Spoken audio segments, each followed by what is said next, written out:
Chuck Hughes Stadium in beautiful Modesto, California, and the site for tonight's big-time CCAL matchup between the 3-2 visiting Turlock Bulldogs and the home team, the 3-2 Downey Knights. Hello to you once again, everybody, wherever you may be, wherever you may go. Keith Jogan on us on the call tonight, alongside my good friend and my color commentator, Dustin Padgett. D-Padge, we got a good one tonight. Both Turlock and Downey think they have the rights to win the Central California Athletic League, but it starts tonight with a win against their arch rival. Oh yeah, this is going to be a great game, Keith. We've been talking about it all week long. Super excited to see this matchup. The talks have been that this could be an early tell of who may win this division. We've got a four-way tie atop the CCCAL, Keith. 4 teams tied at 3-2 right now. Whichever one of these 2 teams loses is going to fall further down in that mix of these teams. The winner of this game is going to come out in a big spot, Keith. Downey at home, Turlock coming here on the road. Can't wait to see what transpires. Right, tonight. you are, D-Patch, and you mentioned those CCAL standings. 4 teams tonight stand at 3-2 before tonight's Friday night contest. Turlock, Gregory, Enox, and Downey all at 3-2. But a big win tonight for either Downey or Turlock. The word around town is that's going to be the winner of the Central California Athletic League. Let's get into it. The Turlock Bulldogs come in at this one 3-2, but in their 2 losses, they've been outscored by their opponents by a combined 62-20, losing 21-7 Clayton Valley Charter and 41-13 versus Central last week. The key to their offense, it's simple. Give it to Anthony Frias, let him run the football, don't make any mistakes. Yeah, definitely, Keith, and if they can get it going with Frias tonight and he has a big game, that's going to put them in a big spot here. Good opportunity to win the game. Love to see what we can get from Frias. He was our FitPro Pro player of the game a few weeks ago when we had Turlock last, Keith, so very excited to see what's in store for him tonight. Both of these teams, Keith, coming off big blowout losses last week. Let's touch on that a little bit. And you mentioned it, the other team, the home team Downey Knights, 55-6 defeat to McClymonds. Last year in this contest, Turlock beat Downey 30-24. Downey and head coach Jeremy Plough think they've got the recipe to win tonight. It starts with this high-powered offense and Bryson passing yards and 10-plus passing touchdowns. If they're going to win tonight, he's got to be able to put the ball in the end zone using his arm. Keith, you nailed it on the head. Gauker is their catalyst on the offensive end. If he has a good game, they're going to have a good game. Last week he threw a few interceptions, had a rough game. They only scored 6 points. Turlock on the other end only scored 13 points. So between the 2 of these teams, they had 19 combined points last week. So expect both of them early here in this game, Keith, on their first couple of drives to try to grab momentum in this game, go down and get the early touchdown, because that could be very important for a couple of teams coming off a rough week last week. And you talk about it with that Downey offense. Obviously, Gauker is the quarterback, but he's not alone in that offensive attack, Dustin, because Robert Rivera, the running back, has had 5 touchdowns and so far accumulated over 417 rushing yards this season. And let's talk about the big fella on the outside, wide receiver Lawrence Harris. Already 10 receiving touchdowns, 28 balls caught for 625 yards. D-Padge, he's averaging 22.3 yards a catch. When he gets in the open field, watch out. Harris can be deadly. Yeah, Gauker to Harris, we're going to be calling that combination quite a bit tonight. He's their number 1 receiver, clearly, and they go to him quite often. If Rivera's having him a rough game tonight, expect to see Harris go ham. So it's going to be a good game here, Keith. As you can see in front of us, we're getting ready to take the field here. A great night here in Modesto, California. Great weather. Perfect football night here, Keith. Right you are, Dustin Padgett. And just as you say that, we are getting ready for the team captains to meet midfield. Downey will be in the traditional for the Turlock Bulldogs that had 5 sacks last week in that loss, but somehow still were able to get 41 points on them. They really want to make up for what happened last week. Hey, Keith, they're playing Central, one of the best teams in the Northern California region, so they're no slouch. Giving up 41 points to them isn't the worst thing in the world. We've seen Turlock's defense play good. We know that they're capable of holding their opponents to a low-scoring game. Downey only scored 6 points last week, so, hey, look for that in Turlock's momentum to try to hold Downey on that side of the ball as well as they can there. So Turlock won the coin toss. They elected to let Downey receive the football first to start this contest as each of the team captains shake hands, enjoy pleasantries. Partner, I feel your leg right next to me. You're ready to get this one going, aren't you? Yeah, definitely, Keith. I've been waiting for this game all week long. It's our game of the week. It's going to be a really exciting one. As you mentioned a little bit earlier, 30-24 last year, close matchup. This is supposed to be possibly an early division battle for the division here, so don't expect a blowout here tonight, folks. This should be a very close, hard-fought battle. We will now take a pause for the national anthem. When we come back, it's Turlock, it's Downey, it's big time.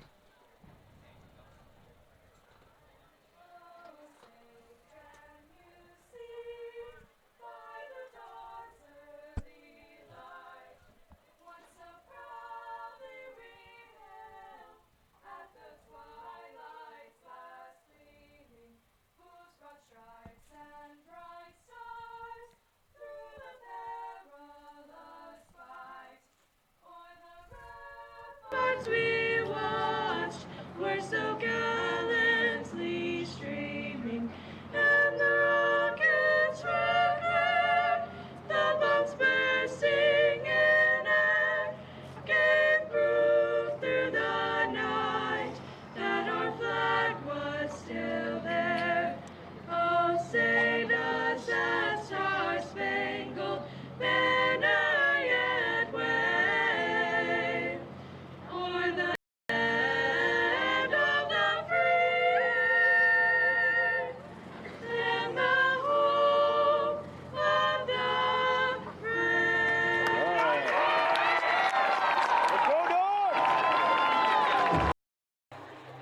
A beautiful rendition by some Downey Knights.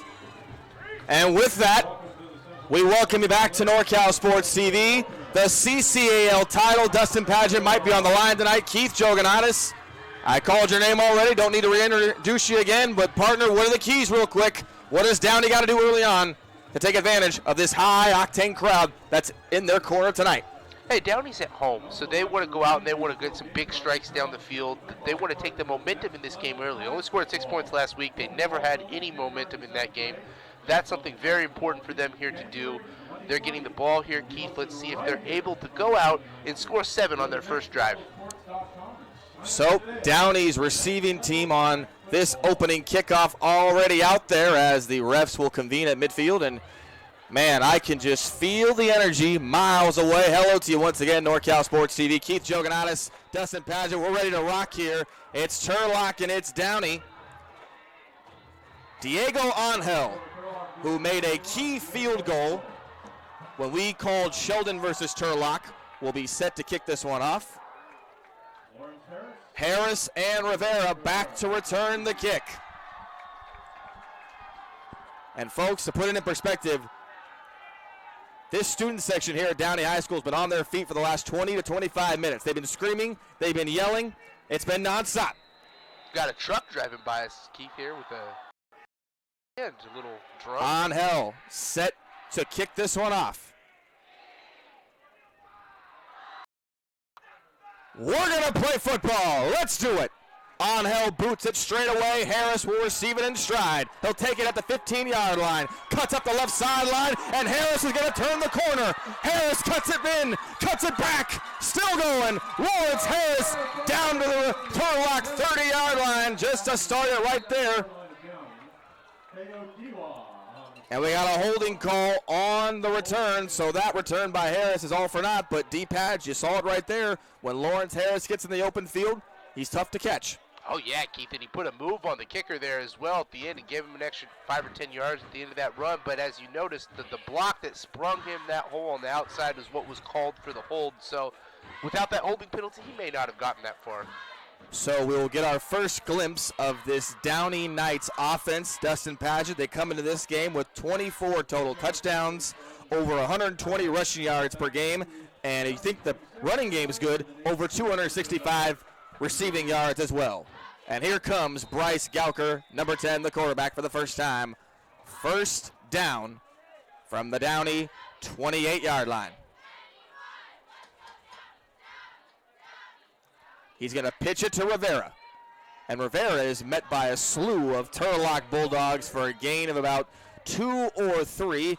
In on that one was Devin Bradley, as well as number 44, Jaden Jackson. We talked to James Peterson this week. Dustin Paget. Jaden Jackson will call a lot of the plays you'll see tonight on behalf of the Turlock defense. They'll check in occasionally to mix up the formations with him, but he is their catalyst on that defensive side of the ball.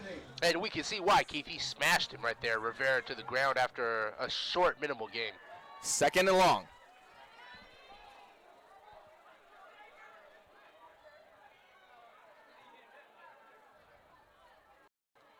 Up the middle again, and Rivera gets nothing going there, tries to fight for it, but he's tackled down very, very quickly. It was going to be Rios Rogers on the play, who is a hard-hitting defensive back for that Turlock defense, D-Patch. Yeah, Vinicio Gasca in there as well with the first point of contact, and they had 4 or 5 guys swarm the ball, so we see 2 runs up the middle, Keith, nothing doing. First 3rd down attempt for the Knights tonight. Shotgun formation for Gauker. Has time. Surveys the field, now scrambles right, cuts it upfield, and he is wrestled down after a gain of a couple. On the tackle there was Bradley again, number 28, his 2nd tackle of the night. That's going to bring up a 4th down, Garrett Keith, and a quick 3 and out for the Bulldogs defense, exactly what they were looking for to start this one. So something that Downey is not used to, which is punting the football. And they're not used to it right now because they're going to go for this one. We'll call it 4th and about 6. And now Gauker will flip outside and punt this one away. This one not going to have a return by Gilbert. He'll let it go out of bounds, and it's near the 30-yard line. So 3 and out to start this one for Downey. Dustin Paget had the great return on the opening kickoff by Harris, but the holding penalty really crippled him there. Yeah, you know what? I think the holding penalty grabbed a little bit of that momentum that they gained with that long return, and it turned into 3 quick plays and punting the ball right back. But hey, early in the game, now they have to do the same thing on their side of the ball. They've got the Bulldogs that have got the ball on the 42-yard line, Keith. Enter stage right, Mr. Brock Paisley. 4.0 grade point average. James Peterson loves his size, and he loves how smart this young man is. They're going to need him to use those wits tonight. He'll start it right here on 1st and 10. Now they're going to switch the entire formation completely into a I-back formation. Up the middle. And this will be about a gain of 4 as Josiah Gonzalez gets the first carry for the Bulldogs as he goes up the middle for a gain of about 4. Yeah, Keith, and before they switched the formation, Gonzalez was actually lined up as the quarterback there. 2nd and short. Gonzalez again up the middle, and Gonzalez breaks free right down the pipe. Josiah Gonzalez will go wire to wire. Touchdown, Turlock High School. 54 yards. 2nd play of the entire contest, and the Bulldogs are up 6 just like that. What a run there from Gonzalez, and a great block from the offensive line, as you see here, Keith. Gonzalez turns on the burners on the give right up the middle. He goes over 50 yards for the touchdown, and just like that, this crowd here is dead silent. 54-yard touchdown scamper there from Gonzalez. How about that, Keith? You talk about one play switching momentum. There's a prime example for you folks at home. Angel's PAT is good. 2 plays, over 50 yards, and the Turlock Bulldogs offense, which only managed to score 14 points last week, already has 7 right now to lead this one off. It's 7-0 Turlock over Downey. And my Dustin Pageant, wasn't that something? 2 plays, and you got 7 points right on the board. Yeah, I don't think that the Knights or maybe even the Bulldogs were expecting that. That was just a run right up the gut. Nothing more than a quick dive up the middle from Gonzalez. Probably just looking to pick up the down there, Keith, but the blocking up front, how about that? We'll look to see that match up the rest of the game, the offensive line of Turlock versus the defensive line of Downey. So 9:23 in the first quarter. We've already got our first points on the board. 7-0 Turlock. We've been so used to Frias running the football, and James Peterson decides to switch it up, and he goes with Gonzalez, who goes wire to wire. Angel back to kick this one off again.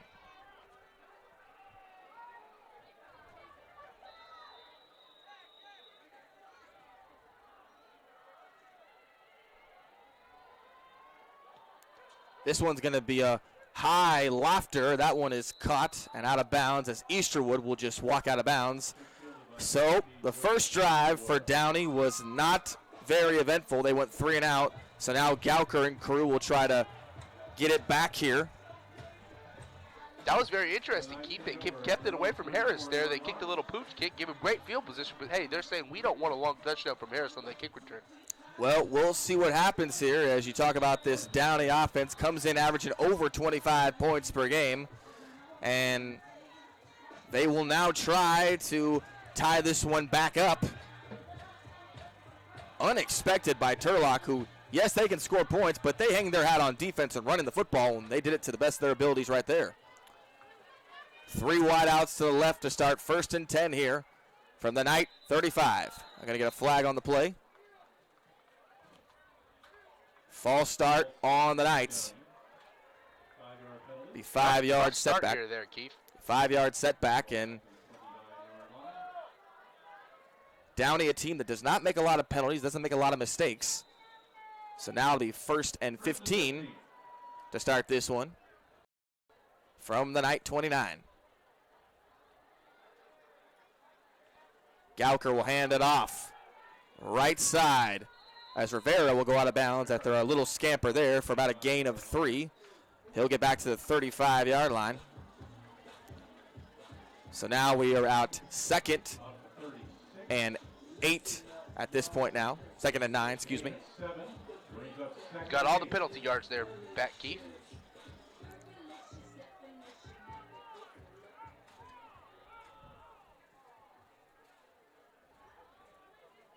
Gauker, he'll pull this one back. Right sideline. That one just out of reach of his receiver. He was looking for DeFontorum, who is their backup quarterback, and great pass protection there. Darian White with the defensive coverage there, Keith. Great play from him there at the backside. That could have been a completed pass. So Gauker's first pass attempt of the night is incomplete, just a little far, and that was a close one. 2nd, 3rd down attempt of the contest for the Knights. Gauker drops back. Rush coming. He's going to dump it off. This is Rivera, who is leveled at the point of attack. Big time hit, and it's Frias. We're so used to seeing Frias on the offensive side of the ball, and Frias on defense laying the smackdown. Wow, Keith, that was another hard hit. We saw one from Jackson before, but this one even better. Look at Frias right at the point of attack. Perfect form tackling.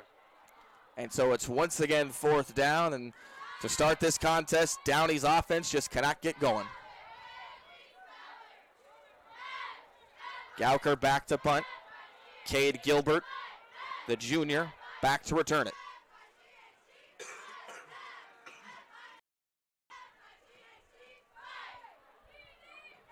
It's a low line driver. Goes right to Gilbert. He'll pick it up in stride.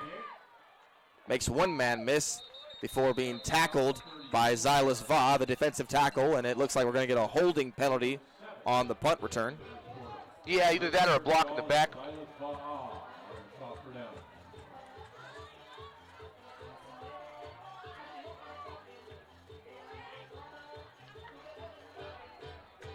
They may have picked the flag up there, Keith. Well, we haven't got a confirmation yet or a signal from the officials on what the flag is, and now they're going to move the offense back, so I'm assuming they called it, and regardless, Turlock will move back a little bit, and there it is a hold. So yeah, now, I think he signaled block in the back there. So now this ball at the Turlock 20-yard line.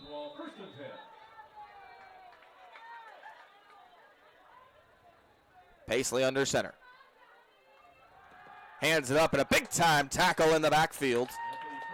Frias with his first rush attempt, and we're going to get a flag on this play. Tackle made by, looks like, number 18, Reese Costales, and Saldana was there as well, number 22. It's going to be a personal foul penalty on the Knights.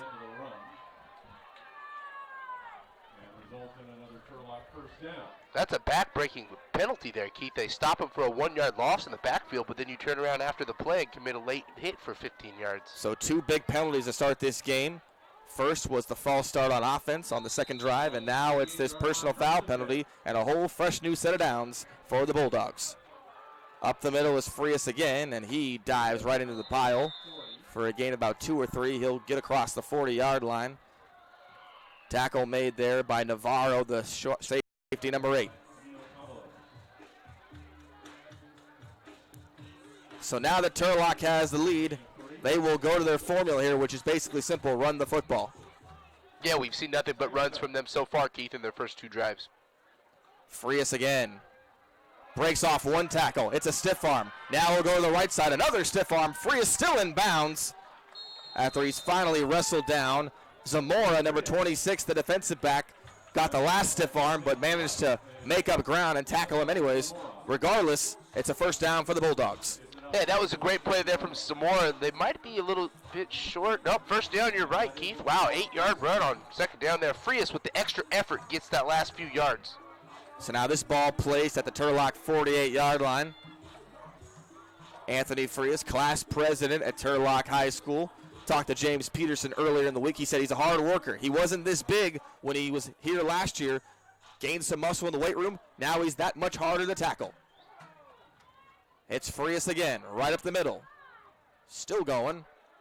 Met by a swarm of big navy blue jerseys. Getting there first was number 40, Ricky Kirkendall, the outside linebacker, junior, 6'1", 225 pounds. Gain of about 4.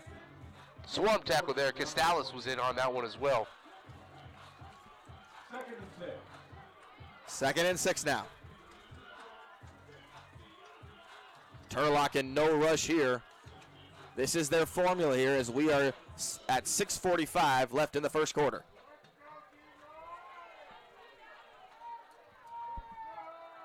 It's a pitch to the left side.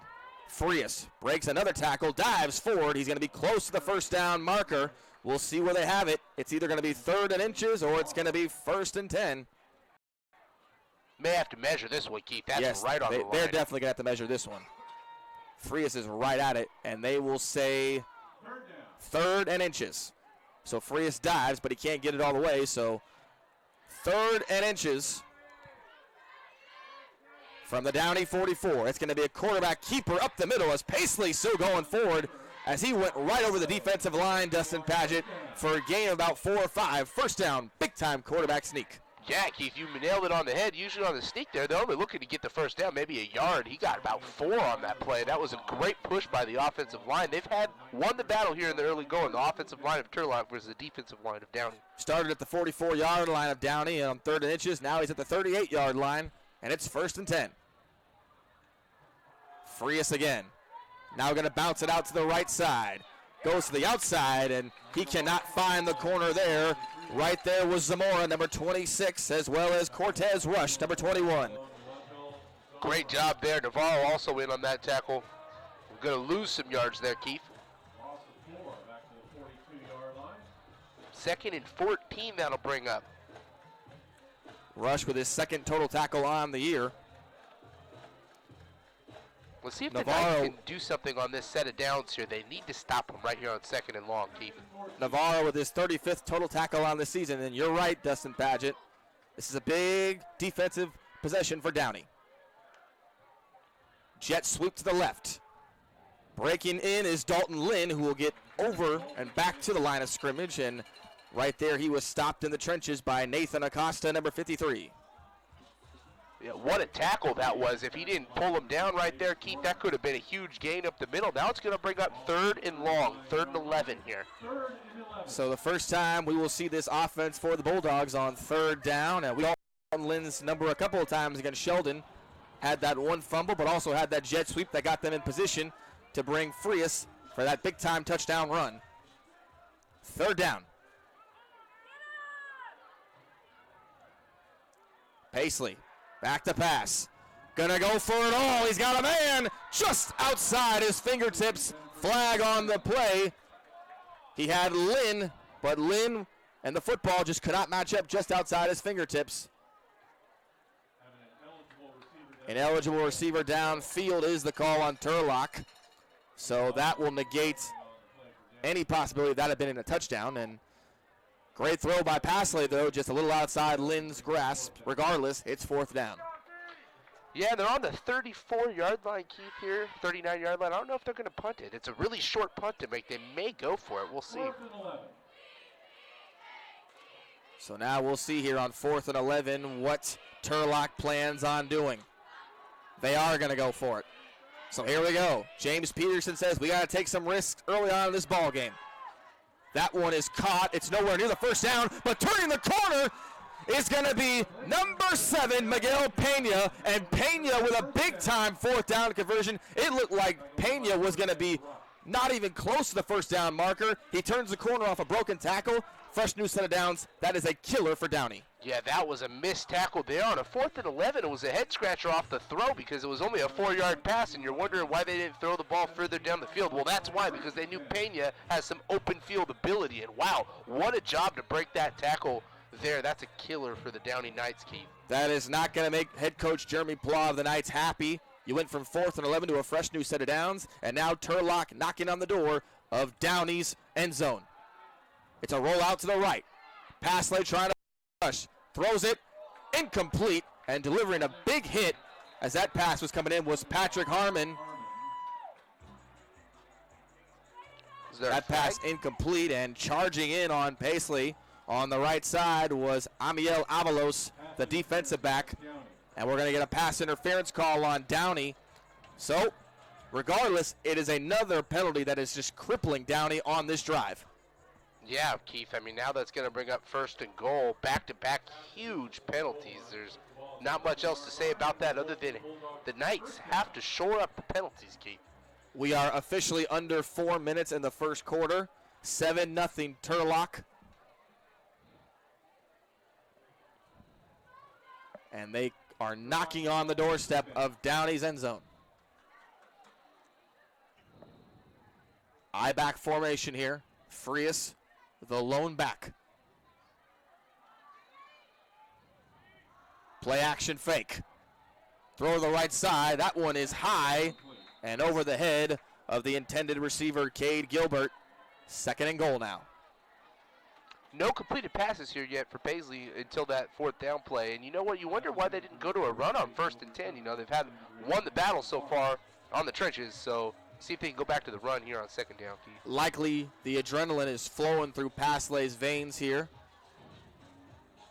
Thankfully for him and this offense, the running attack has been so deadly early on, and it hasn't hurt that Turlock has received a bunch of defensive penalties on the Downey Knights. 2nd and 10. Here we go. 2nd down. The give is to Frias up the middle, and he is wrestled down, and that is a great way to purge that offensive line by Reese Costales, number 18, the senior defensive tackle with a big-time play. Costales with 16 tackles, more on there, and a big 2nd down. Yeah, that was 3rd and long. They've had them here on this drive before, Keith. Another big play. They would love to hold them to a field goal attempt here. You know, when we called Sheldon and Turlock, it was Sheldon who couldn't get through on the goal line against Turlock's defense. Now Turlock finds them in a similar predicament. Dustin Paget on the defensive side. Downey looking to get a big stop here. Yes, Keith. It's a big play on 3rd and long. So here we go. Play action again. That pass incomplete.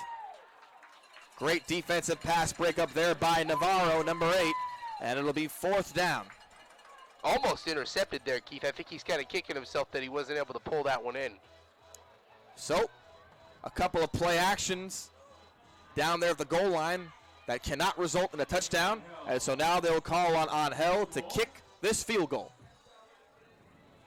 This one going to be from the 15-yard line. Very makeable attempt here, Keith. Lynn, the holder. Angel will bang this one through with a little draw there down the left side, but nonetheless, his kick is good, and that makes it a 2-score game as Turlock up 10-0 on Downey with 2:52 to play here in the first quarter on NorCal Sports TV. And while we have this break in the action, want to go to some of our ads here. Benton Roberson CPAs provides personalized tax, accounting, and financial guidance to individuals and businesses throughout Tuolumne and Stanislaus County. Our team believes in partnering with you and your team to build lasting relationships that help you achieve your financial goals. And the Turlock Bulldogs Quarterback Club. The Turlock Bulldogs QB Club is proud of their players, from their academics to their leadership accomplishments to their on-field championships. And American Asphalt taking care of business. Welcome back. 10-0 after Diego Angel's 15-yard field goal for the Turlock Bulldogs. And as they get set to kick this one off, Dustin Pageant, they couldn't have wanted anything more. They got to be happy. Oh, Turlock's definitely happy.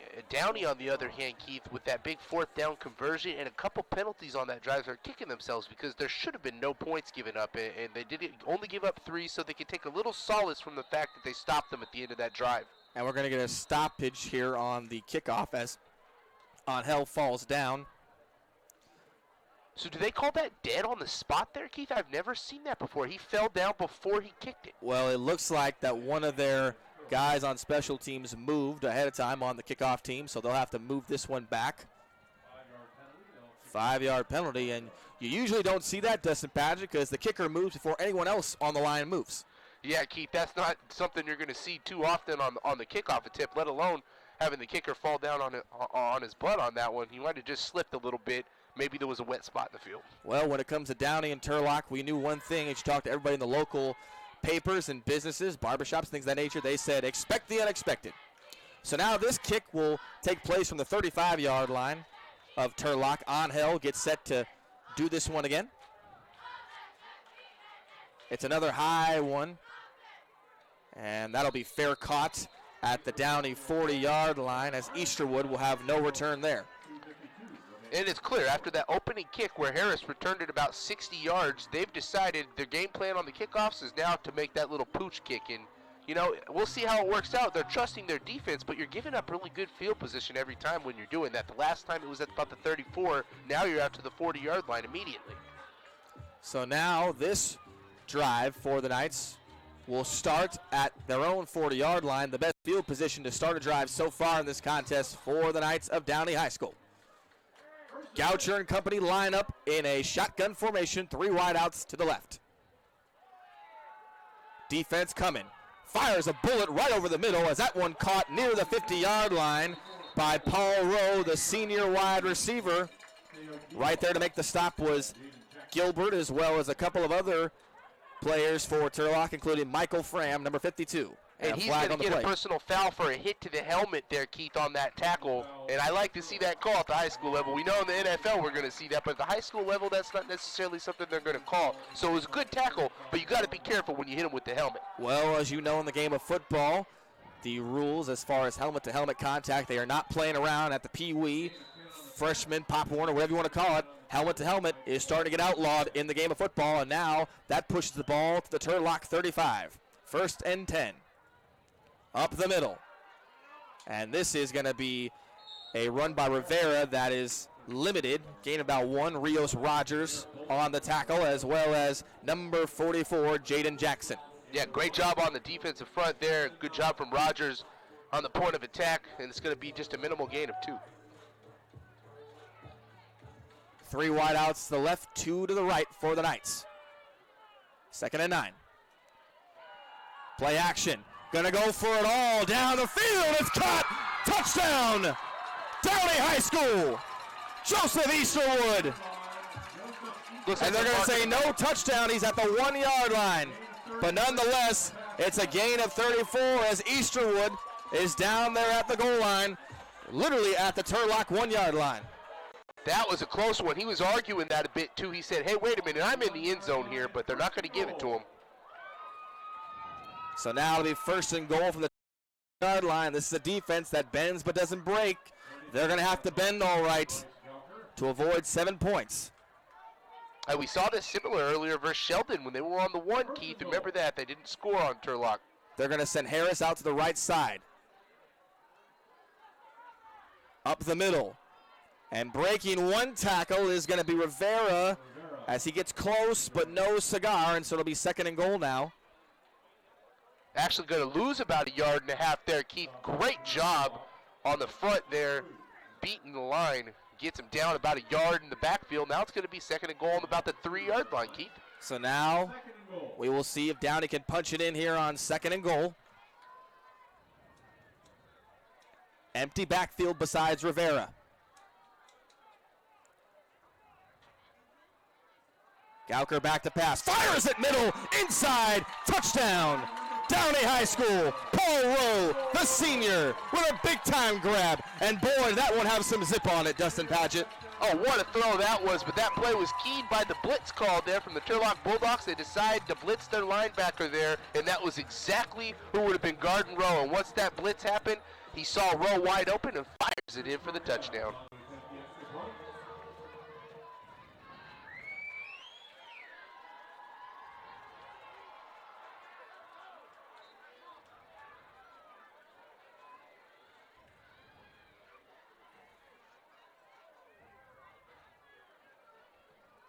Extra point by Cortez is good. So Nope. Downey, Missed it to the left. he missed it to the left. Wow. That's a huge point miss there. So it looked like for a minute that Cortez had that one right through the uprights, but he just goes a bit outside of the left. But nonetheless, Downey High School is on the board off the big-time snag by Rowe. It is 10-6. Turlock High School over Downey here with 1:15 to play in the first quarter. Welcome back, NorCal Sports TV. Keith Joganaz, Dustin Padgett. So the offense that we thought Downey possessed has finally showed up, and they're on the board. Yeah, that was a huge drive. This first quarter had gone all Turlock's way. They had scored 2 times, had stopped Downey 2 times. But hey, 3rd time's the charm. They go down, and in just 4 plays, Keith, they get in the end zone on a 60-yard touchdown drive. Well done, brand new ball game. So now Cortez will set to kick this one back off to Turlock.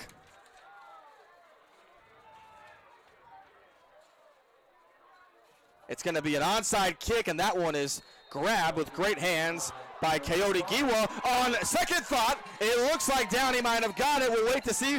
They do! Wow!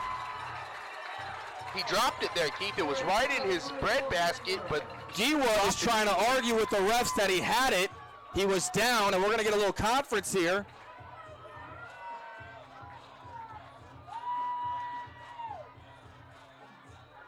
So now we're going to get a conference. Jeremy Pla is going to talk with the referees here. It looked like from our vantage point that Giwa had it. I think they're going to give the ball to Turlock, Keith. Well, we're going to wait to see what's going on here. So Giwa, initially, it looked like he had snagged the onside kick, and now, judging off Jeremy Pla's reaction, it looks like Turlock's going to get the football back. But wow, you talk about a swing if this does go to Downey, or vice versa. That was a big gutsy call there, regardless, by Pla. That has to be commended. And it looks like Turlock indeed will get the football back, much to the dismay of the night fans. Yeah, Keith, we could be down on the field to hear exactly what the conversation was there with the coach and the ref, because clearly he's mad. They called it on the field, Downey ball. There's obviously no instant replays in high school football, so for them to change the call, that is big. That is a huge momentum break. Well, indeed, like you mentioned, there is no official review, and it looks like now we're going to get a re-kick here. But like you mentioned, there is no official replay in high school football, and I'm assuming they're re-kicking because they didn't know who to give the ball to. Keith, that's the only thing I can think of. Well, the only thing that I could think of that is a reason for why they're re-kicking is that maybe the ball didn't go past 10 yards, but from our vantage point, it looked like the ball clearly passed the 50-yard line when Giwa, number 30, went to receive it. Yeah, the re-kick has me scratching my head here, but hey, that's what we're getting. We're giving it to you guys as we see it. Cortez, with that last missed PAT, is now 7 of 10 on the year. Something to think about as we go on. It's another onside kick, and this one is grabbed. No conspiracy theory here by Tamir Bullock, number 5 for Turlock. So Turlock gets the football, and man, you talk about a swing of momentum, Dustin Padgett. It looked like that Downey was going to get that football right back. Their offense was on so much momentum after that touchdown, and unfortunately for them, it's Turlock football. Yeah, right. Not only do you lose the momentum right there, but that was also a head-scratcher to see them try the onside kick a second time. Clearly, Turlock was probably prepared for it, and I don't think that was a good move to go for that onside kick again. 1st and 10 from the 47-yard line of Turlock as They will switch now. Originally, Gonzalez looked to get the snap in the shotgun. They'll go under center now. They'll give it up the middle again to Gonzalez, who pushes that line forward, and he's pushed back by literally 3 Downey defenders. Reese Costales, number 18, and Daniel Zacharias, number 5. The inside linebacker were a few in on that charge. Great tackling, but still a nice run on first down. Give Gonzalez 5 yards. They'll take that all day on first and 10. So now 2nd and 6. Up the middle to Gonzalez again, who trudges forward, and he gets inside enemy territory here as once again Costales makes the tackle, as well as Amiel Avalos, number 33. But regardless, it's a big-time run. This Turlock offensive running attack starting to get going. Inside again. And shedding tacklers once again is Gonzalez for the 2nd straight rush. And I tell you, they can beat you with Frias, but I don't think Downey expected Gonzalez to get this many touches early on. Yeah, I'm surprised they haven't been giving the rock to Frias, but Gonzalez, he broke that early touchdown, Keith. They say, why not? This may be his game tonight. Gain of 6 on that one. Up the middle to Gonzalez once again, and in on that one was Kermit Falls, the senior inside linebacker, number 32. That'll be our final play of the first quarter there, Keith. So that will do it for a first quarter that's seen a rushing touchdown, seen a big-time passing touchdown from the goal line, and what we thought was an onside kick. But regardless, the score after 1, Turlock 10, Downey High School 6 here on NorCal Sports TV. Want to thank some of our sponsors, FitPro GO. FitPro GO, the most delicious shakes ever. And NorCal Sports TV's camp. Our summer camp is coming soon here on NorCal Sports TV. Overnight, week-long basketball camp for boys and girls coming summer of 2020 to Sonora, California. And the Sonora Conference Center. The Sonora Conference Center with meetings and our grand opening in downtown Sonora. Call the number on the screen for more information.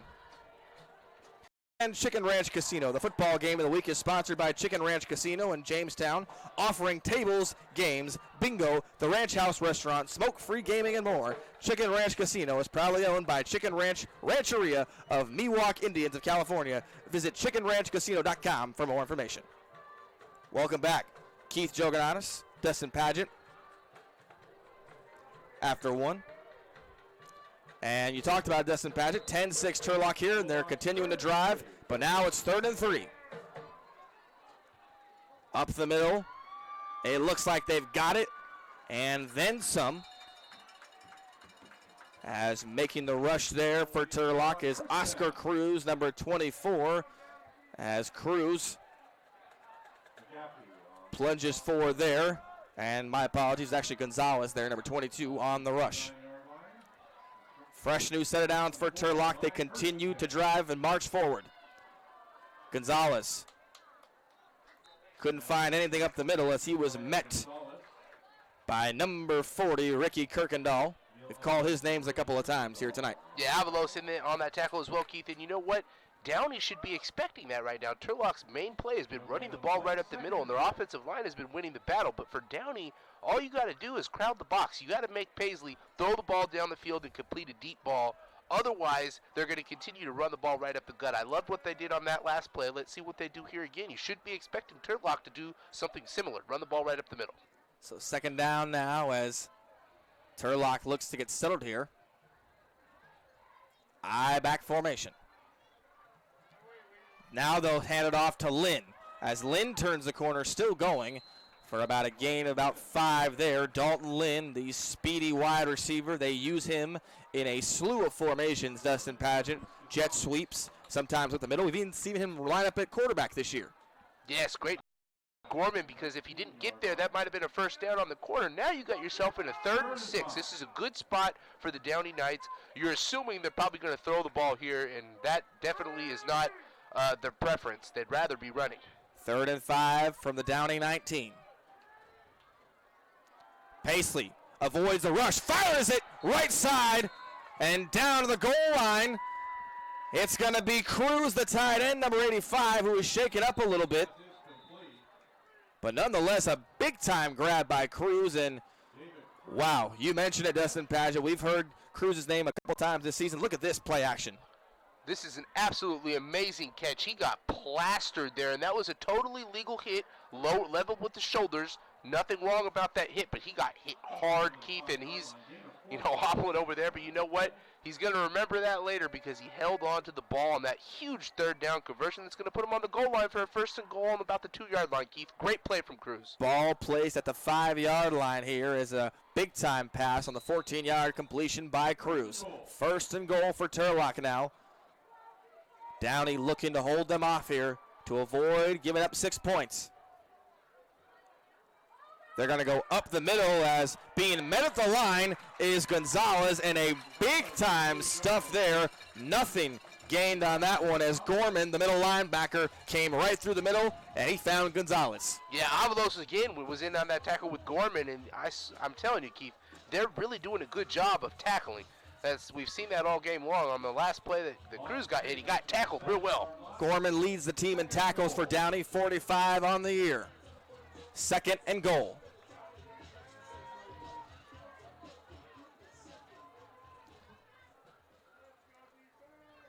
Hand off to Gonzalez again.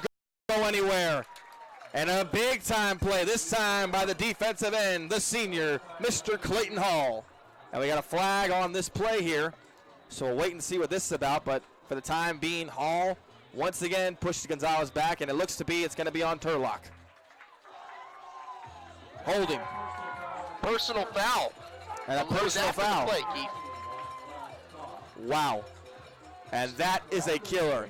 That takes the football from the 6-yard line to the 24-yard line. And because it was after the play, they lose the down, so it's also going to stay third down. So they're now third and goal all the way back on the 24.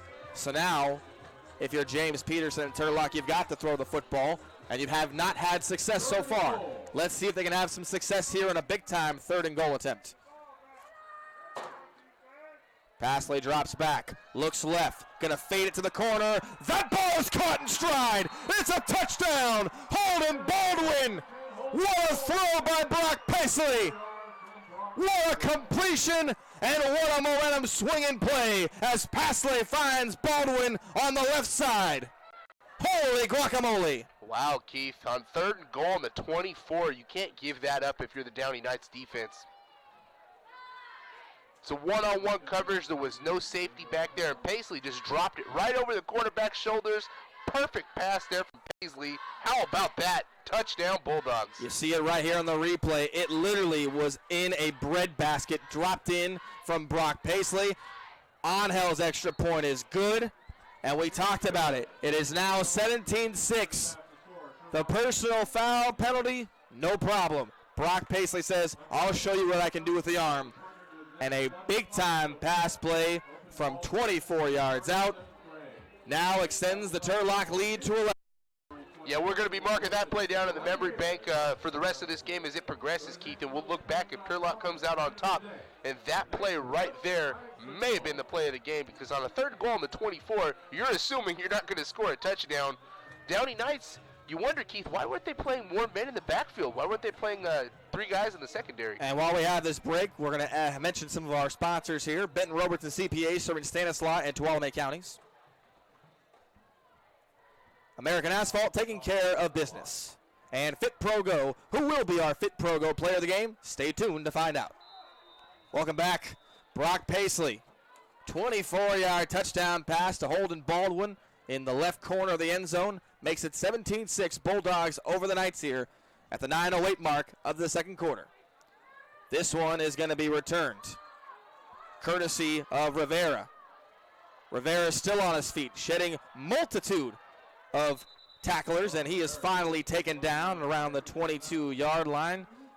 Fight at the bottom of the pile there a little bit. This game definitely getting chippy early on as the refs are trying to avoid anything, as Joe Mickelson, number 80, the senior, was in on that tackle on the kickoff coverage. And this is what Downey expected, though, Dustin Padgett. They knew this was going to be a knockdown, drag-out fight. But nonetheless, on a third and goal, third and long, whatever you want to call it, you can't give up a pass like that. No, Keith, and you know what? The only thing that you could do now is go on. You can't look back. You can't go back and redo the play over again. You got to try to get the momentum back. So this is a big drive here for the Downey Knights. Last time Gauker was in at quarterback on offense, he found Rowe for a 1-yard slant touchdown pass.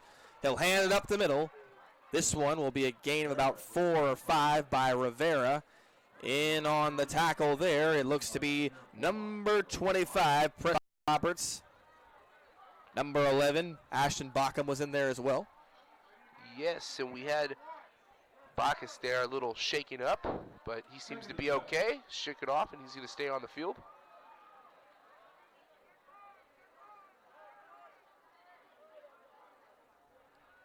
Gauker drops back. Right sideline, that pass is caught by Dylan Holmes, and it looks like we're going to have a late hit after this one. It's on Cade Gilbert, number 4, and it's going to be a late hit penalty, no doubt, as that happened right near the Downey sideline.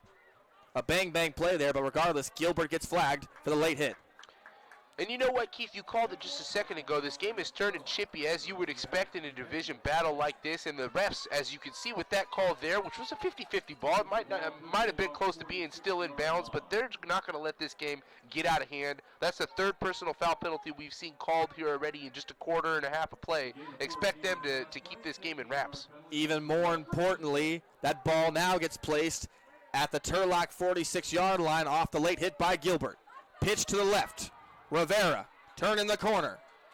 As Rivera gets a gain of about 6 or 7 as he sweeps it off to the left side.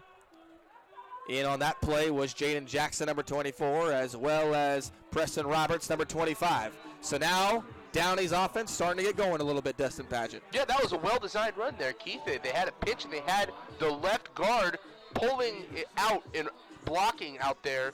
And that lead block was able to get him about 6 yards on first down. 8:17 to play here in the second quarter. 2nd and 4.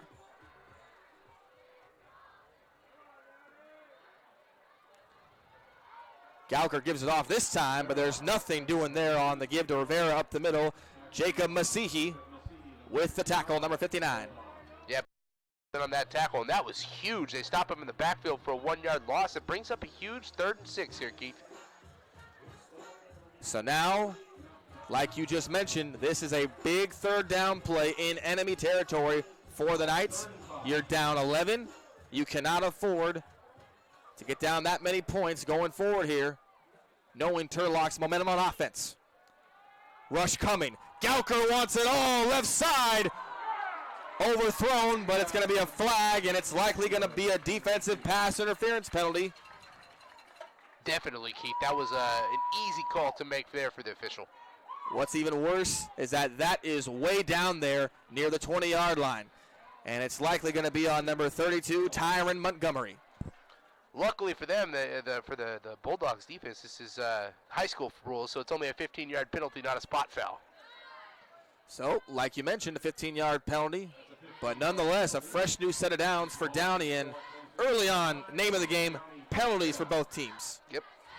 It's been killer on both sides. This drive is huge for Downey. They've got to get a touchdown here, Keith. They got 25 yards to go. Ball now placed at the 16-yard line and a fresh new set of downs. They fake it to Rivera. Now this is Harris. Harris has the ball for the first time as he goes right down the pipe. Lawrence Harris, number 3, will get that ball inside the 10-yard line. And we mentioned Lawrence Harris in our pregame. Over 600 yards receiving, 10 receiving touchdowns. You talk to James Plaw, he says it's the jalapenos in the pasta pregame. Harris hates jalapenos, but he says, hey, if it makes him play better, I'll keep those jalapenos in there. Hey, Harris, if they're going to win this game, Harris has got to score a touchdown or 2 here. We're going to whistle here, and it's going to be a timeout for Turlock, their first of the half. So Lawrence Harris finally touches the rock for the first time tonight. And Lawrence Harris is a very interesting person. His mom claims she is one of those animated fans, Awanda Sims, his mother, who's likely in the stands tonight watching.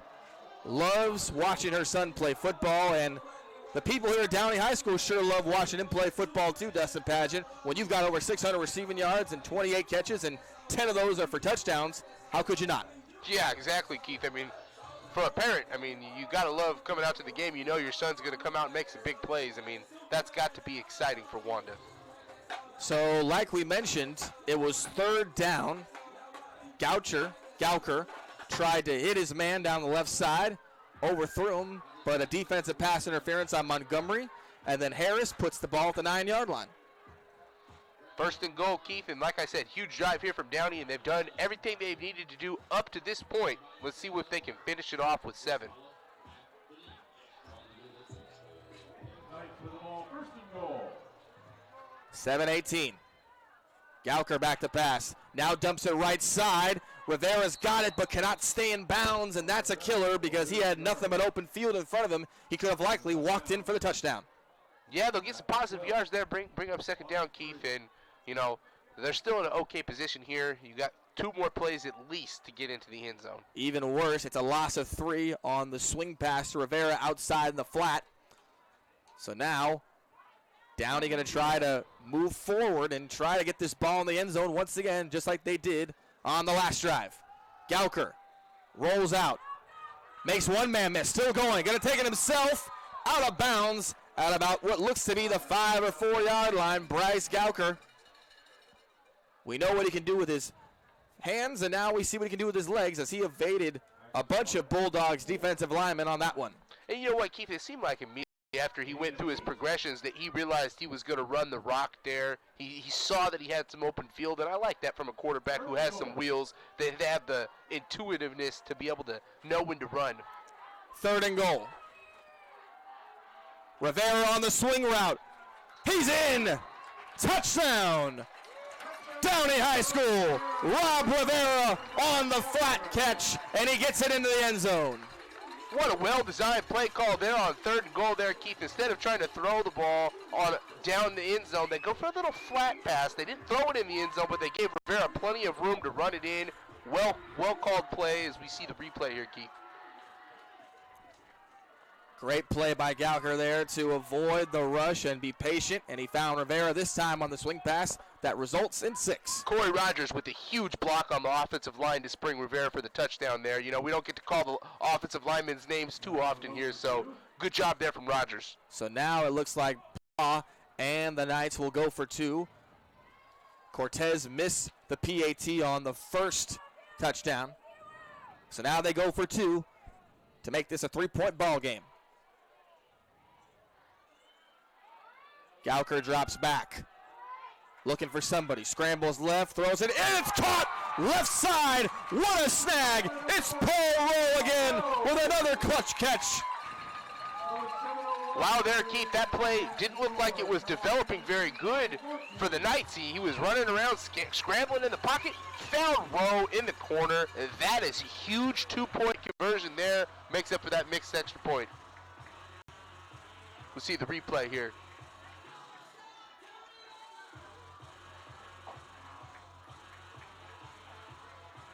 What a catch.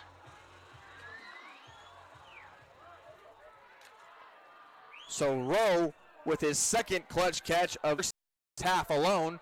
As you recall, he had the touchdown on the slant pass inside the middle and the heart of the end zone. And then with Gauker just looking to evade traffic, he finds Rowe near the left pylon for the big-time 2-point conversion. Yeah, Gauker did that all himself there. Rowe got himself open, but Gauker, what a play there. Didn't seem like he was going to have much. Cortez with a line driver. This one received at the 15-yard line. That one is passed from Lynn to Cade Gilbert, who goes up the middle. And it looks like they're going to rule this a forward pass, likely. Tackle made at around the 34-yard line by number 33, Amiel Avalos, the defensive back. And I believe you are correct, Keith. They were looking right at that, and that flag was thrown right as that pass was made. And they're going to wave the flag off, actually. It was close, so they must have called it like right even. So this ball now is placed at the 37-yard line of Turlock with 6:54 to play here in the second quarter. NorCal Sports TV, Keith Jogonanis, alongside my partner, Dustin Paget. 1st and 10 now from the Turlock 37.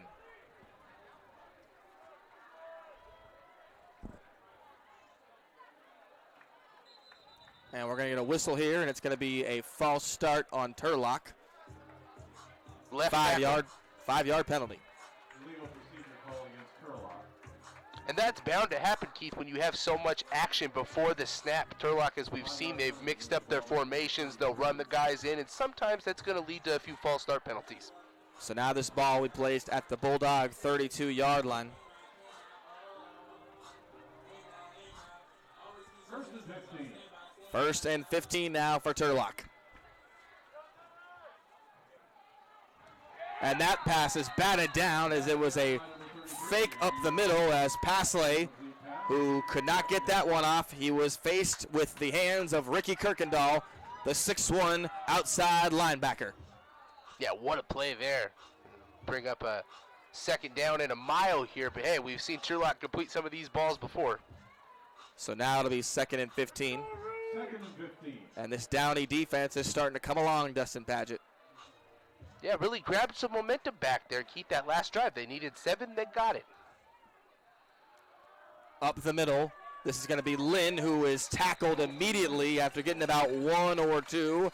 Inside there was Nathan McGaffey, the senior defensive lineman, number 36. And that'll bring up 3rd and 14, Keith. And I tell you, if they can get a 3 and out, force a punt here, the Downey Knights are going to be looking to take really control of this game. They've got the momentum right now. They would love to keep it. The last time Pasley threw a football, he hit his man, Holden Baldwin, for a big-time touchdown of 24 yards. Now he's faced with 3rd and about 13. And we're going to get a timeout here from Downey, their first of the half. And as we have this break in the action, we'll go to some of our ads. FitPro GO. Who will be our FitPro GO player of the game? Stay tuned to find out with Dustin Padgett post-game interview. Of course, the Sonora Conference Center now opening in downtown Sonora. And of course, the NorCal Sports TV Summer Basketball Camp, overnight week-long basketball camp for boys and girls, coming summer of 2020 to Sonora, California. And Chicken Ranch Casino. Chicken Ranch Casino. The football game of the week is sponsored by Chicken Ranch Casino in Jamestown, offering tables, games, bingo, the Ranch House Restaurant, smoke gaming, and more. Chicken Ranch Casino is proudly owned by visitchickenranchcasino.com for more information. So now, welcome back. 3rd and 13 for Turlock.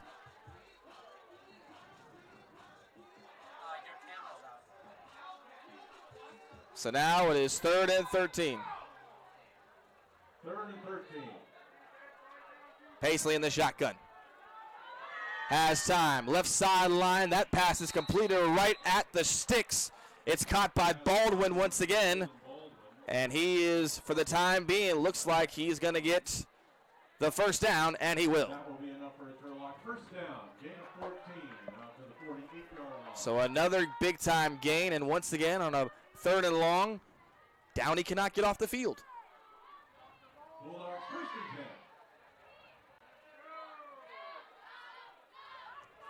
10. Shotgun for Pasley again. He's going to keep it himself. Rolls out, still going. He'll pick about 7 or 8 there as the tackle is made by Costales, number 18. Great play there from Pasley to fake it. It was a designed quarterback run, and he uses his size there to grab him almost a first down. But what about the play before? Because you talked about it. I mean, Downey has made stops to get on 3rd down, but they cannot get anything going on these 3rd down conversions, as we're going to get a flag, and that will move the football back to the 42-yard line as it's an illegal block in the back. But another back-breaking penalty, Keith. Would have been almost a first down there. Would have been 2nd and 1. Now you get 1st and 17. 1st and 17 indeed. Blitz coming. That pass over the head intended for Gonzalez, number 22, and charging in was the linebacker Cortez Rush, number 21. Yeah, and the only one there to catch that ball was an offensive lineman. Rush, the junior, came in hot and definitely affected Pasley's vision on the attempted throw to Gonzalez. Yeah, Noah Cossey was the only one there to catch it, and as you know, offensive lineman, you can't catch that ball, you're going to get a penalty. 5:29 to play in the second quarter. 3-point game. That throw left side, it's a pitch back, it's a fumble, ball's on the ground. Downey says they have it, and they do. Oh, what a turn of events. Fumble recovered by Rush. A horrible swing of events for the Turlock Bulldogs. And you'll see on the replay here, initially Pena gets the football, and then he swings it back, or tries to swing it back to Gonzalez, who did not expect that fumble, that pass to come back to him at all, Dustin Patchett. Yeah, they're trying to get a little too tricky there. He saw somebody about to hit him, saw his man. You know, I see what he's thinking there, but hey, that play needs to be thrown out of the playbook, and I think they realized that after that one. Pena tries to make magic. He can't do it as Gonzalez cannot snag the football. And the fumble gives Downey the ball right back. Gauker with time. Dumps it off to Rivera overhead, who gets out of bounds. Spin move, actually. Doesn't go out of bounds. Still going as Rivera is down at the Turlock 41. What a tackle from Rios. Rogers saved a huge game there. Only going to give him 4, but Rogers was right in there on the tackle key. If Rogers had not been there, it is likely that Rivera could have switched directions and gone down the left side for a big gain. Ball will now be at the Turlock 40-yard line as we are under 5 minutes officially. Yes. 2nd and 6. Rivera bounces it out to the left side. Still going, and a great closeout tackle there by Christian Cruz, number 34. And we talked to James Peterson early this week, and he said Christian Cruz is the heart of that back end of that Turlock defense. And that was an amazing play there. Great form tackling, and it's going to bring up 3rd and long. A big stop here for the Bulldogs if they can get it. 3rd down.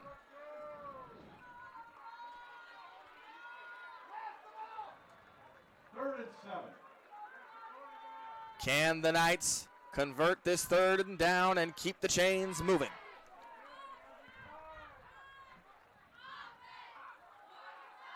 Gauker steps up in the pocket, runs, and he is not going to be anywhere close to the 1st down marker.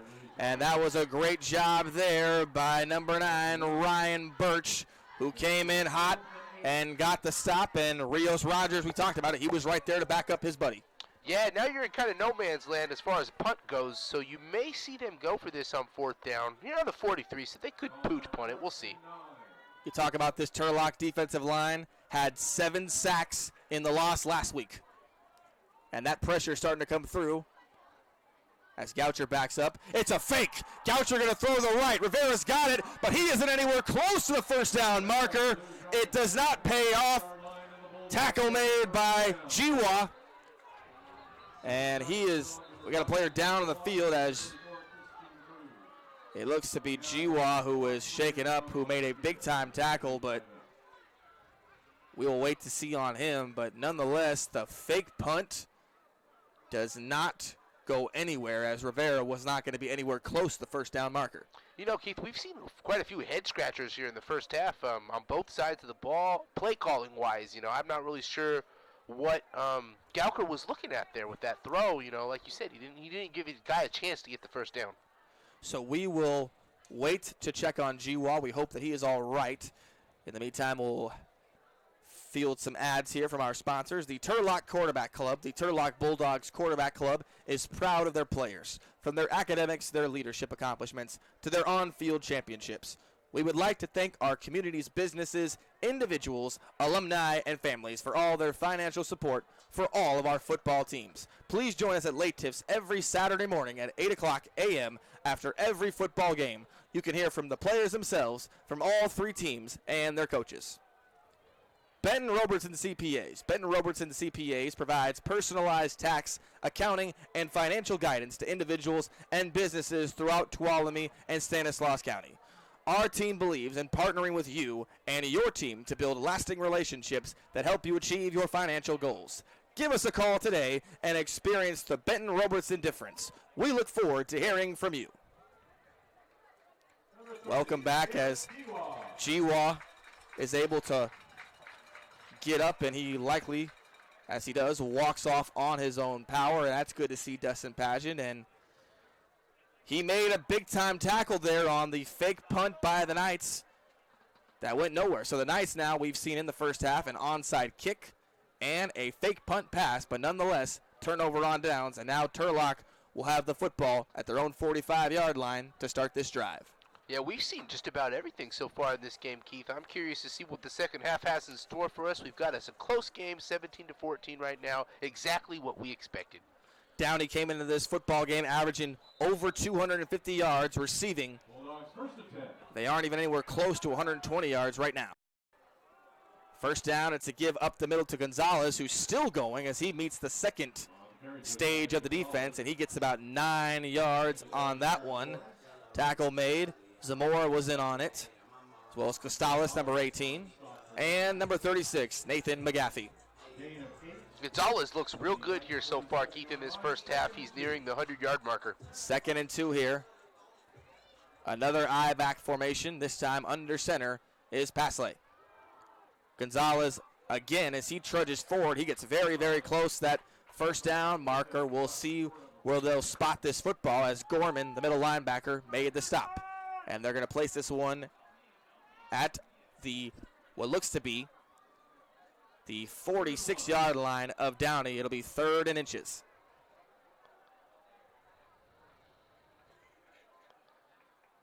Up the middle, Gonzalez again, still going as Gonzalez. He gets more than enough for the first down for the Bulldogs.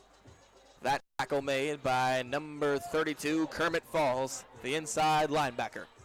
Yeah, Gonzalez right here has just been getting the job done, and begin to wonder whether after that first touchdown they decide, hey, we're going to let you take care of it, or maybe if Frias is banged up a little bit. We did see him get hurt a couple weeks back.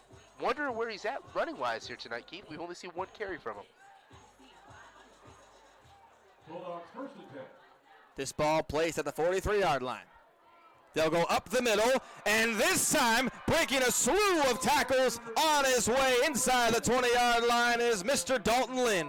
So, genius play calling by Peterson, Dustin Pageant. They give you the change of pace. They go with Gonzalez, who's a big power back. Then they go right to the speedster Lynn for a gain of 20. That was a great run there from Lynn, and luckily for the Downey Knights, they stopped him before he gets into the end zone because that was the last line of defense for Lynn there.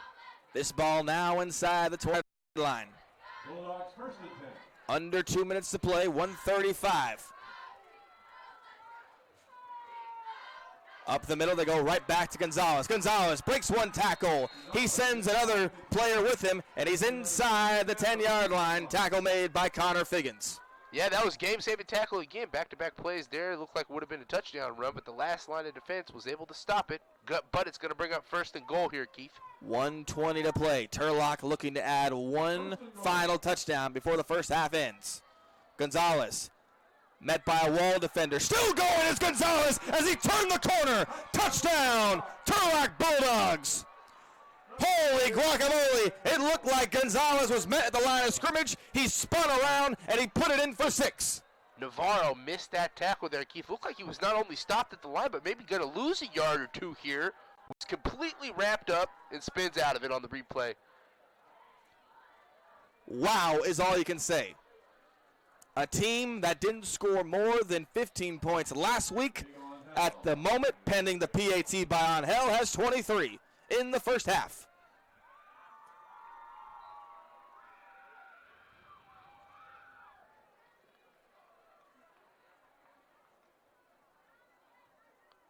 And now they've got 24. And the kick is good. Every time that Downey has tried to retake the momentum in this football game, Turlock is right there to have a big play of their own. Yeah, that 3 and out on the prior Downey drive after they recovered the fumble, Keith, was huge. Turlock goes down. Not only do they score the touchdown here, but they also get the ball to start the second half, so they could have parlayed this last drive into back-to-back drives. Downey still has a minute and 11 and 2 timeouts here to work with, though. But for the most part, Turlock is going to get themselves 2 possessions in a row.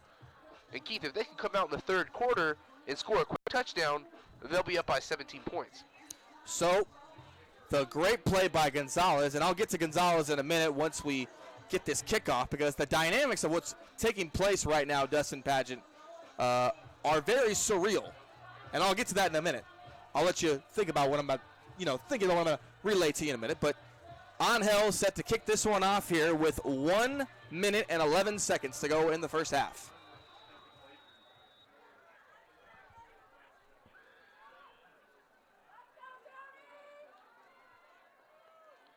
Angel with a little dribbler. This one taken at the 45 as it's bobbled for a minute.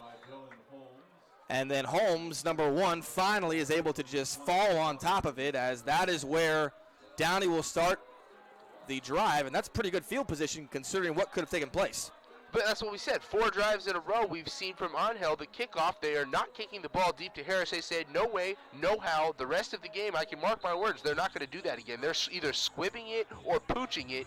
And every time that's giving the Knights good field position. So you begin to wonder what the coach is thinking. Hey, good field position, or do we want to let Harris take it to the house? Well, they're deciding the good field position. This ball will start at the 38-yard line. 1st and 10. Shotgun formation. Gauker looks, zips it to the left sideline as turning it upfield and still going for a gain of about 7 or 8. It's going to be Easterwood. But he's going to stay in bounds, Keith. That is key there because the clock's ticking away. You only got 2 timeouts left. He had the corner there. You got to get yourself out of bounds. 2nd and 1 as that clock is now officially under 50 seconds. The Knights with 2 timeouts in their possession. Gauker going to take off up the middle. Still going at the 50-yard line, and we're going to get a flag here. It could be a late hit on number 22, Gonzalez, who just had the touchdown. I think it was a hit to the helmet instead of a late hit because it surely wasn't after the play, but I think they're going to call helmet-to-helmet contact with the quarterback.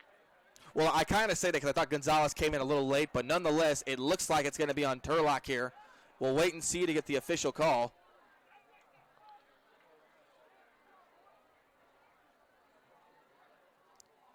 Face mask. Face mask penalty.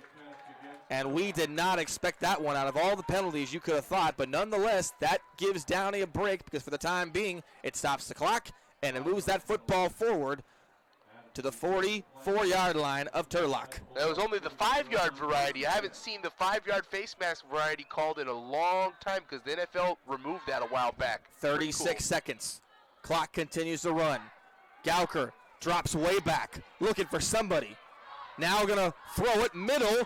He's got his favorite target so far the first half a row, who gets down to about the 34-yard line.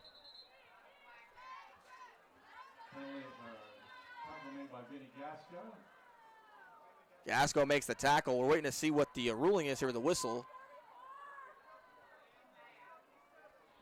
Ineligible receiver down the field. Wow. That's a killer, but it's understandable because, as you said, he dropped back about 15 yards in the pocket. Then he was running around for a while. One of his offensive linemen, Keith, just crept down the field a little too far. So now with 24 seconds, that will respot this ball at the Turlock 49-yard line. 1st and 15. 20 seconds remaining. Do the Knights have a little magic before the first half ends? We will find out. Pump fake. Unleashes the deep ball. That one incomplete. Pass intended for Ethan DeFontorum. Great pass protection there and great defensive coverage by Darian White, number 17. Wonder what they did with the clock here, Keith. With 2 timeouts, they clock tick all the way down. You're at midfield. You only needed maybe 20 yards to get into field goal range. This last couple of plays, a little bit of a head scratcher. And like you said, the clock now down to 8 seconds officially in this first half. And so we will wait and see here. What else? I mean, what else can you do, really? 2nd and long. Empty backfield for the Knights. 3 to the left, 2 to the right. Gauker now going to run. Throws it. He's got his man Rivera. Rivera gets out of bounds, but not in time as time has expired in the first half. And that will do it with a very turbulent and very exciting first half of football in this CCAO matchup. It is a 10-point lead for the Turlock Bulldogs on the road here at Chuck Hughes Stadium against the home team, the Downey Knights. Keith Joganas, Destin Paget, NorCal Sports TV. We'll be right back.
We welcome you back here. Keith Jogonatis on NorCal Sports TV alongside my partner, Dustin Paget. 24-14 is the score after one half of hard-nosed high school football. The advantage going to the away visiting Turlock Bulldogs against the home Downey Knights. And partner, the name of the game so far has been penalties. And for Downey, it's been the inability to get off the field on defense on third down. Yeah, definitely. The penalties have been a killer. We've also had some head-scratching plays on both sides. Hasn't been the smoothest first half of play, but for the Turlock Bulldogs coming in here, only scoring 13 points last week, to have 24 points at halftime, have to be happy with that. Same thing with the Downey Knights. They scored 14 points. They only had 6 last week, so they've already more than doubled their outcome from last week. You're only down by 10 points. Plenty of time left to go in this game. However, Keith, this first drive of the third quarter could be a big one. Turlock's going to have the ball up by 10. If they can go down and put a touchdown on the board, it's going to make for a much more difficult half here for the Downey Knights. Well, you talked about it, and for Downey, they have been able to score points. The only problem is every time they've scored points, seemingly Turlock has just come right back down the field, whether it's hard-nosed running by Gonzalez or the fast pace, change of pace back Lynn, or the deep ball from Paisley to Baldwin. They have just had an answer for every single thing that Downey has done. Yes, definitely, Keith. Downey has had to try grab the momentum a couple times in this game, but when they had it, they gave it right back. And that turnover at the end of the second half where they had the ball 1st and 10 on the Turlock 35-yard line, then they go 3 or 4 and out and turn the ball over with a fake punt. That was a huge drive in this game, big momentum shift, and Turlock took that right into the locker room with an extra touchdown. I wanted to ask you about something in the first half, and it kind of, I won't say, left my mind. What I will say, though, is that Anthony Frias, for the first half of the season, for the most part, he is the main bell cow back, and we have not seen a whole lot of him getting a whole lot of touches or carries. What do you think that could possibly be about? Because Gonzalez, for this first half, has been the primary back, or are they saving Frias to put the game away in the second half? I think it could be one of two things. I don't want to speculate, but in the first half, he had a hard hit on the defensive side, hit the guy with his helmet. Maybe that shook him up a little bit, Keith. Or on the latter side, Gonzalez, from the very first run of the game, he sprinted for a 54-yard touchdown pass, broke free. Maybe coach saw something there and said, hey, you know what? Tonight's Gonzalez's night. We're going to give him the rock. It's not a big deal to mix it up. Sometimes Frias is a team player. He's not out here all about me. It's not all about Anthony tonight. So he's understanding that, hey, sometimes it's not my number to be called. He's still playing on the defensive side. But, again, we haven't seen him but just with one carry tonight. Gonzalez with over 50 yards rushing in this one. And, of course, the last touchdown where he seemingly looked like he was stuffed at the line, reversed with a spin move and got right through. Let's talk about the offensive side of the ball for Downey. They have started to pick up the pace here late in the second quarter, but only one reception for Lawrence Harris. They've got to find some way to get him involved in this contest if they're going to win. Yeah, I definitely agree with you there. We said that before the game. Harris, if they're going to win, he's bound to score at least a touchdown or two. He's been averaging over a touchdown per game so far on the season. Only had one catch. We saw him light it up with the opening kick return that got called back. So we know he's out there. He's capable. He's ready to do it. The one thing that you mentioned, Downey's offense has looked decent. They've gotten a couple of decent drives, long drives for touchdowns. However, they haven't managed the game so well. They've had a lot of offensive penalties, and also they've had a couple of play calls offensively with the fake punt and where that last drive where, in my opinion, it was total mismanagement of the clock. They had 2 timeouts they took into the locker room with them. They finished the drive with a 1st and 10 on the 28-yard line. So that's where they go into the locker room as. If they had used one of those 2 timeouts, saved some time on the clock, at that point would have only been a 44-yard field goal. That's big in a 10-point game. Those 3 points could have been huge, Keith. And so I feel like they need to shore up that. They need to make sure that they're play calling right. They're not trying to pitch the ball back and make some crazy plays. There's been Turlock. That was Turlock's side, but we've seen a couple of craziness going on for both teams play calling wise. Let's see if the second half it's a little bit more smoothly played. Well, as you remember, Turlock won the toss. They elected to let Downey have the football first, so Turlock will get this football back to start the second half. For the Downey defense, they have played tremendous for the most part of this contest, but their problem has been 1 down, 3rd down. They've had multiple 3rd downs where they just could not get off the field. They had a penalty, and then on the third and long, obviously Pasley finds Baldwin for the touchdown, the left corner of the end zone. They've got to get off the field on third down if they're going to win this game. Right, right, you are, Keith. Also, fourth down, too. We had a 4th and 11 that Paisley completed here for a first down in the first quarter. So there's been 3 or 4 third and a miles or 4th and a mile that the Turlock Bulldogs were able to get on the first down there, and that is huge for the Downey Knights. If they can somehow shore that up in the second half and not allow those long gains on 3rd and 4th down, they're going to be in a much better spot here, Keith. Well, by the looks of it, down on the field as Downey comes back onto the field.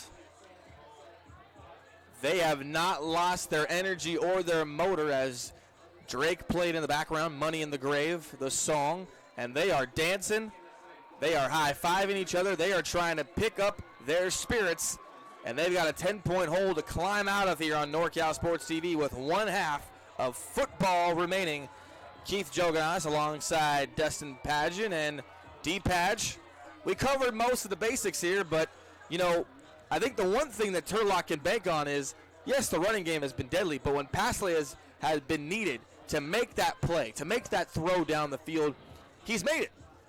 Yeah, Pasley's shown some perseverance here tonight. He's shown some seniority out there. He's shown that, hey, I'm the guy that wants to be out here. We did a game earlier this season versus Sheldon where he was having a rough game. He had committed a few turnovers in the first half. He actually was pulled out of the game. They said, you know what, we're going to go with another option here. It was only for one drive. Paisley comes back into the game and was able to help them get that win there at home. It was a big win versus Sheldon. Ever since that point, he has not left the field as the quarterback, Keith, and he's finally in a groove. I feel like so far he's really controlled this game. He's done very good offensively. He's calling plays well. He's doing a good job. Big job here from Paisley. Let's see what he can do in the second half, Keith. Well, we will see what happens. One thing we do know, this book will end. And to do it, we're going to have football to decide how that story is told here on NorCal Sports TV. Keith Joganas, Dustin Padgett. I'm ready to find out how this one ends, partner. Yes, me too, Keith. I've been excited for this game all week. I knew it would be a good one, and so far it has not let us down. We've seen a lot of craziness in the first half. Let's see what the second half has in store. We're about ready to get underway here, Keith, maybe a couple minutes away from kick. And while we have this break in the action, I want to commend the Turlock fan base. They have traveled very, very well. We'll get to some ads right here as we have a little more time left before this one kicks off. Benton Roberson CPAs serving Stanislaus and Tuolumne counties. The Turlock High School Quarterback Club. American Asphalt taking care of business. FitPro GO. Who will be our FitPro GO player of the game? Stay tuned to find out postgame with Dustin Padgett postgame interview. Sonora Conference Center now opening in downtown Sonora. Meeting rooms on demand. Meeting rooms on demand with a unique alternative to hotel meeting rooms in Arizona, California, and Nevada. And Chicken Ranch Casino. Chicken Ranch Casino, the football game of the week, is sponsored by Chicken Ranch Casino in Jamestown, offering tables, games, bingo, the Ranch House Restaurant, smoke-free gaming, and more. Chicken Ranch Casino is proudly owned by Chicken Ranch Rancheria of Miwok Indians of California. Visit chickenranchcasino.com for more information. So we are set to start off this second half of football. Downey was able to get the football first in the first half. So they will now kick it off to Turlock, who initially won the toss and elected to defer, and that paid off for them as they get the football first to start the second half.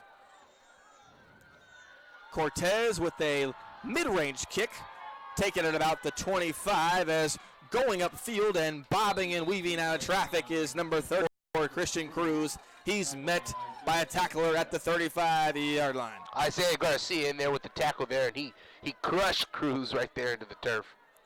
So, Brock Pasley, the last time he and his Bulldog offense were on the field, it resulted in 6 points. This ball will be spotted at the 37-yard line to start the first drive of the second half for Turlock.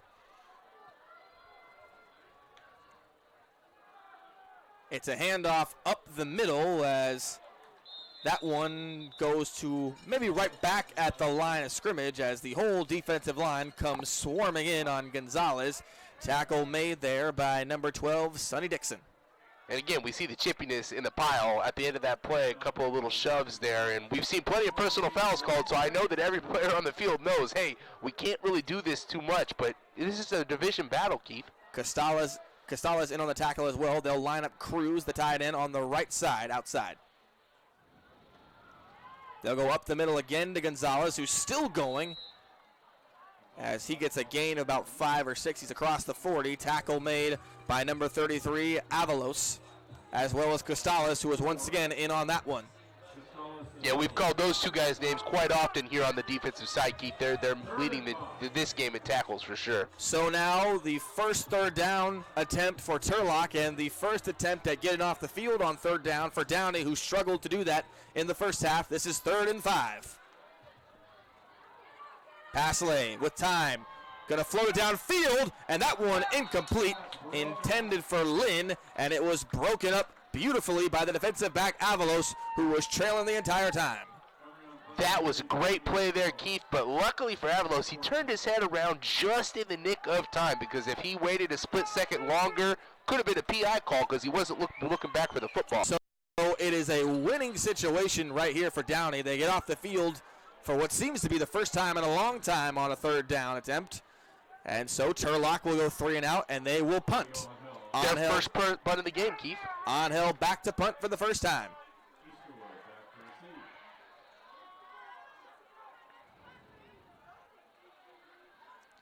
Angel gets this one off as the Knights were coming in hot. Easterwood will let this one bounce, and that one will go inside the 15-yard line. That one will start at the 14-yard line as downing it is Christian Cruz. A 53-yard punt there for Angel. We don't hear that in the high school realm too often, Keith. Angel, one of the best kickers in the region, has been money kicking the football when it comes to field goals, PATs, and now punts. You name it, with that right leg of his, he can do it all. And that's going to be key if it comes down to a field goal later on in this game. But we're a long ways away to go from that supposed situation. This drive starting in at the Knights' own 14-yard line. Goucher hands it off to Rivera. Rivera still going as he works his way down the right sideline. He gets close to the 19-yard line. Gain of about 14, and it'll be 2nd and 5. Not a bad run there from Rivera. Good start here for the Downey Knights here in the second half. Keith, they got the 3 and out they were looking for. Now let's see what they can do on the offensive side. It is officially a gain of 6, so add on 1 more yard to Rivera, who has been phenomenal running the football. He also had that big touchdown catch out in the flat near the goal line. Play action fake. Gauker is going to be sacked way in the backfield, and that was a big-time sack there by Brendan Carney. And you talk about a big, massive blow there. That sets Downey way back inside their own 10-yard line. Yeah, that's going to bring up 3rd and a mile. That was a huge job there. Good sack. 3rd and long. 3rd and 14. Someone has to make a play for Downey here. Goucher with time. Rolls out to the left, looking for somebody. Now he's got his man, it's Harris. Harris has the football as he glides his way down to the Downey 40-yard line. So, we talked about it at halftime, Dustin Pageant. Only 1 catch for Harris in the first half. Now, 1 catch in the second half, but it's a big one. It's a big-time 3rd down conversion for a gain of plus 25. And I watched that play develop, and I watched Harris see his quarterback's eyes and know that he needed to get open there. That was a great job from Harris to get open.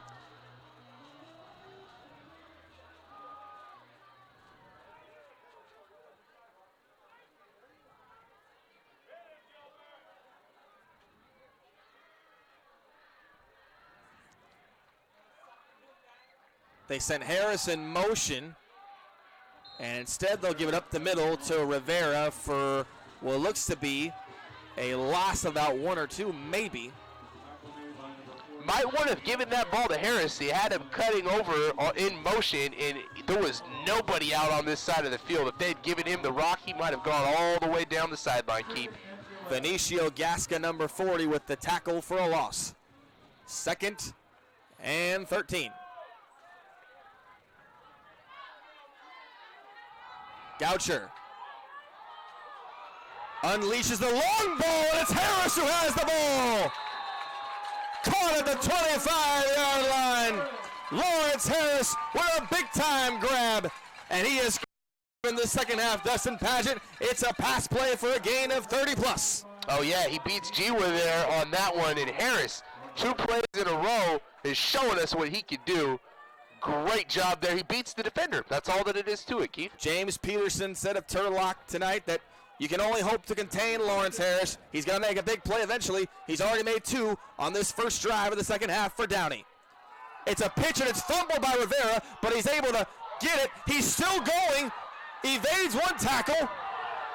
We've got a flag down as Rivera continues to go near the 20-yard line. 2 flags down, and this one likely could be offsetting penalties. Yeah, it looked to be a horse collar and then a blindside blocker. Yeah, it's a block in the back is what they're going to call, and they're going to actually call a personal foul. They're going to give him the chop block on that, Keith, and you could see that clearly when Rivera was coming back up this side of the field. His offensive lineman blindsided somebody right in the back. I mean, that was probably the easiest penalty call of the game for the officials. Well, if you're Downey, I mean, listen, the penalty's a killer, but you'd have to be thankful that you still have the ball because Rivera on the pitch was unable to field it, and then he finally got it. But nonetheless, that was a crucial penalty, Dustin Pageant. They go from what looked to have been inside enemy territory to way, way back. They're now back at their own 45-yard line. And the Downs linesmen haven't moved the chains yet. They're still hanging down on the other side of the field. I'm not really sure what they're doing down there, Keith. Unless they're saying it's 1st and 50. That's what it says on the scoreboard, too. 1st and 40. Really?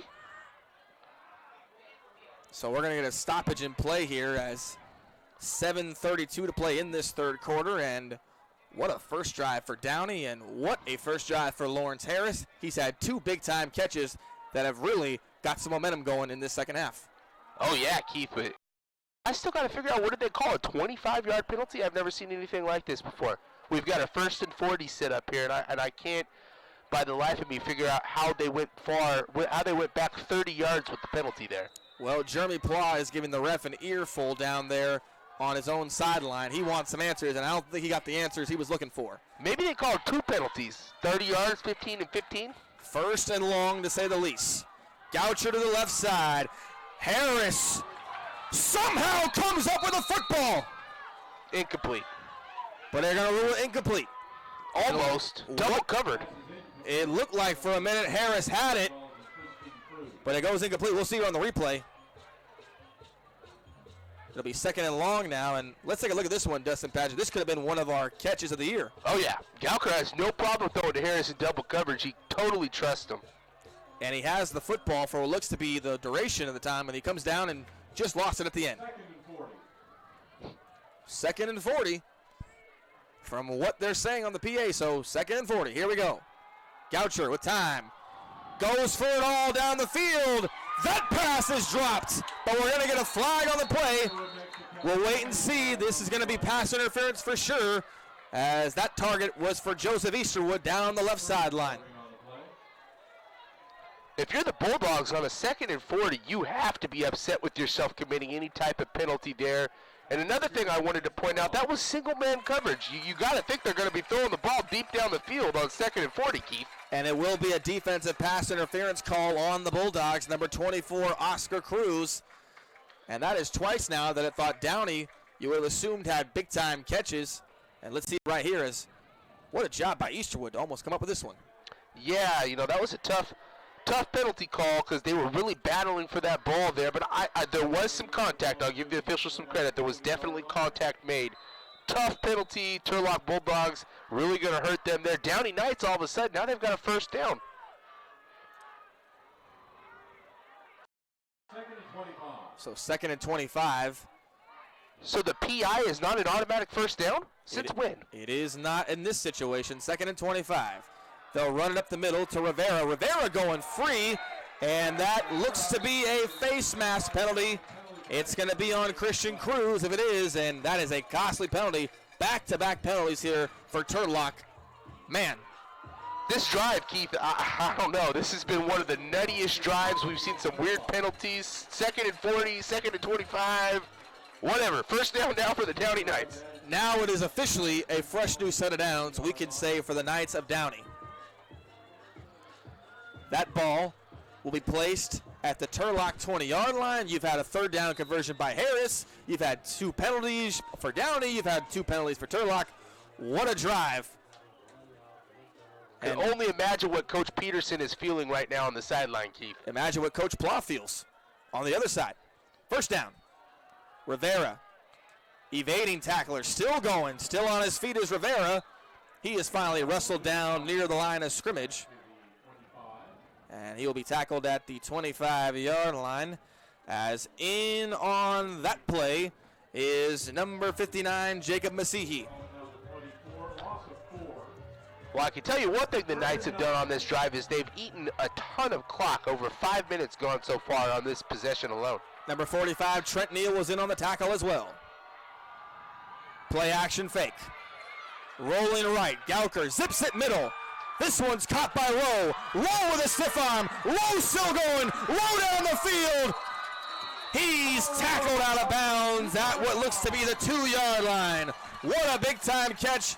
And every time it seems that Downey has needed a big play, Paul before the senior has been right there. Yeah, Rowe is having himself a ball game, and not only with the catch there, but after the catch, he gets himself an extra 5 or 10 yards by making a great move with the ball. Now it's going to be 1st and goal on the 3. 1st and goal now.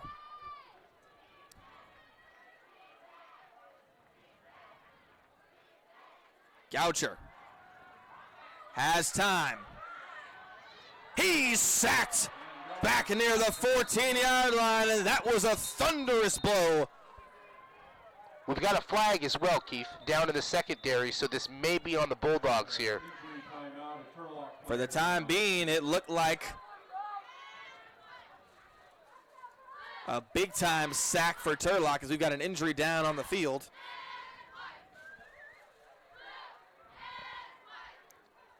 What a drive this has been, as we're going to see who is down the field. We can't get his number. Defensive holding, Keith. Defensive holding. That's going to be an auto 1st down there, so that sack is going to be wiped out. So the big-time sack, null and void, and we've got an injured Turlock player on the field. For the time being, we will go to some of our ads here. Benton Roberson CPAs. Benton Roberson CPAs provides personalized tax, accounting, and financial guidance to individuals and businesses throughout Tuolumne and Stanislaus County. Our team believes in partnering with you and your team to build long-lasting relationships that help you achieve your financial goals. Give us a call today and experience the Benton Roberson difference. We look forward to hearing from you. Officially 6 minutes to go in the 3rd quarter. Keith Jogonatis, Destin Paget, if you're just joining us, there have been at least 4 or 5 times where we thought Downey was dead in the water on this drive, and every single time they've made a big play to get them a fresh new set of downs. Hey, they got a 1st down on a 1st and 40, Keith. You don't see that every day.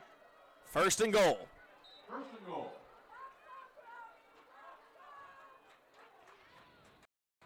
Goucher to Rivera. Rivera left side, dives for the pylon. He's got the touchdown. Robert Rivera going full body extension to get those 6 points. And a big time drive with a big time momentum implications results in Downey finishing it off with the Rivera touchdown. 2 different teams in the 2nd half here so far. Downey Knights have come out of the locker room prepared and ready to fight and win, come out, maybe win this game. The Turlock Bulldogs have come out a little bit lax here in the 2nd half. They went 3 and out, and then they had a really bad defensive drive there, Keith. Chock full of penalties. 3 penalties on the Turlock Bulldogs, 2 of them giving them an automatic 1st down. Cortez missed the last PAT he tried in the 1st quarter. Bad snap. Cortez has it. Gonna try to make something. Just gonna throw it up, and no one in there remotely close to the football, as it is now 24-20, so no PAT attempt there off the bad snap, as Cortez just tried to throw something in the air, and maybe somebody would come up with it, but nothing doing. That reminded me of the Giants-Niners wild card game a couple decades back when Shockey caught the ball down the field when his kicker threw the ball up in a similar fashion. Well, you take a look at this. Funny. Bad snap, and then Cortez will get the football, and then, I mean, hey, don't knock it till you try it, folks at home. Hey, Keith, as long as that isn't intercepted and taken back for 2 points, I think he'll be okay. I mean, I wouldn't call that, perfect Joe Namath form, but hey, give anything a try. And that missed extra point is huge, Keith. Instead of a 3-point game, we have a 4-point game. Let's see if that plays an effect later in this game. Well, I was going to get to that because this is a very close game, and that's another chance where Cortez could have those demons of the extra PAT that he missed in the first quarter. He didn't even get a chance to kick the ball, and if this comes down to a field goal, I mean, how confident are you that Cortez is able to knock it down? Only time will tell. Cortez floats this one in the air. This ball received at the 30-yard line, taken in by Montgomery, who is pushed back by a number of dark blue jerseys, as well as in on that one is Jalen Parker, number 57, and a whole bunch of other Knights. 5:44 to play in this third quarter. It is 24-20 Turlock. The last time they were on the field, Dustin Paget, 3 and out. Yeah, they need to go back to their bread and butter, and that is running the ball up the gut. They've been winning the line of scrimmage all game long. That last drive, they threw the ball a couple of times. It was a little bit out of whack. Let's see if they go back to the pudding here, Keith. We'll see if they can go back to that pudding like you mentioned. Up the middle. And breaking tackles is Gonzalez. Gonzalez still going. Takes a bunch of defenders with him inside Knight territory as this ball will be placed at the 44-yard line of Downey. Another big run by Josiah Gonzalez. And I'd like to thank Josiah there for making me look good because that's exactly what I said they needed to do, and they need to continue to do that, Keith. He read your mind, and it's a big-time run and a fresh new set of downs, and more importantly, the ball is inside Knight territory. Gonzalez bounces it out to the right side, breaks one tackle. And they're still trying to get him down there as that tackle made by Navarro, the strong safety, as well as Costales, number 18. Yeah, Steen, the nose guard, in on that tackle too. Big boy there, 260 pounds. But they stopped him for a 1-yard loss there, Keith. That's huge. They gave up 20 yards the play before. This time they stop him. 2nd and 11 now. As Downey, with all the momentum in the world on offense, trying to get that football back, the first lead of the contest for them. Gonzalez spin move, still going, inching closer and closer to that first down marker. The play is whistled dead. We'll see where they give him the forward progress, but nonetheless, he's very close, if not past that first down marker.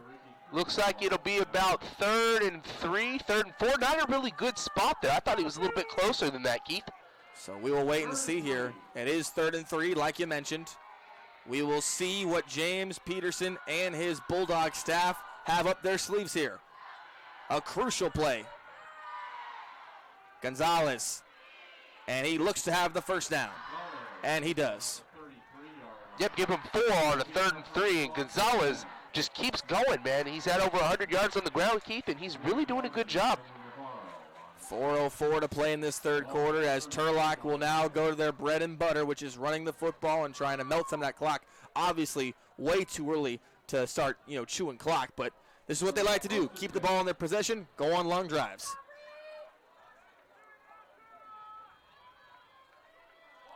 Fumble on the snap, and Downey says they have it. We'll wait and see. They do. A big-time play for the Downey Knights on defense. He was so excited that he knocked one of his teammates over, running over to the sideline celebrating. His teammate went flying to the ground. That was pretty funny. And this is a Bulldogs offense. Dustin Paget that had a fumble last week, an interception. Well, you see right here, look at this, just a bad snap, misread communication from the start.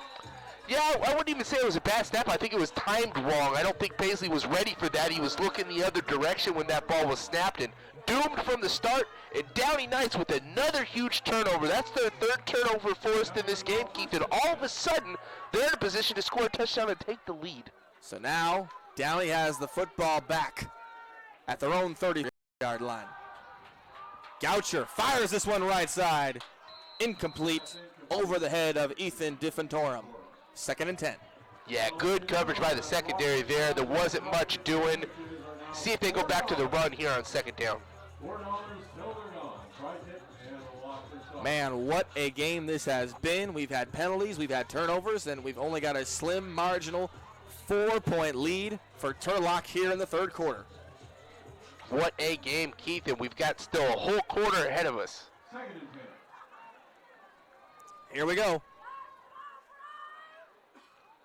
This is up the middle. Rivera tripped up, gain about 6 or 7 as we got a shaken up Bulldog down there, and he finds his way back up. Gain of 5 on that one, so this will bring up a big time 3rd down attempt for Downey. And in that last drive, they were able to avoid a 4th down attempt by some big time passing plays on 3rd down. Let's see if they target Harris. Up the middle. This is Rivera still going. It looks like he's going to be about 3 yards short of the 1st down marker. Tackle made by Jackson. Masihi was in there as well. It's going to be about 4th and only 1 here, Keith. And even though they're on their own side of the field, they're going to be going for this, Keith. Well, it looks like we're going to get some discussion as to what they will do. If you are Coach Pla and if you are Bryce Goucher, you have to be on the same page here. You're in enemy territory. They're going to go for it. 4th down. Can the Knights convert?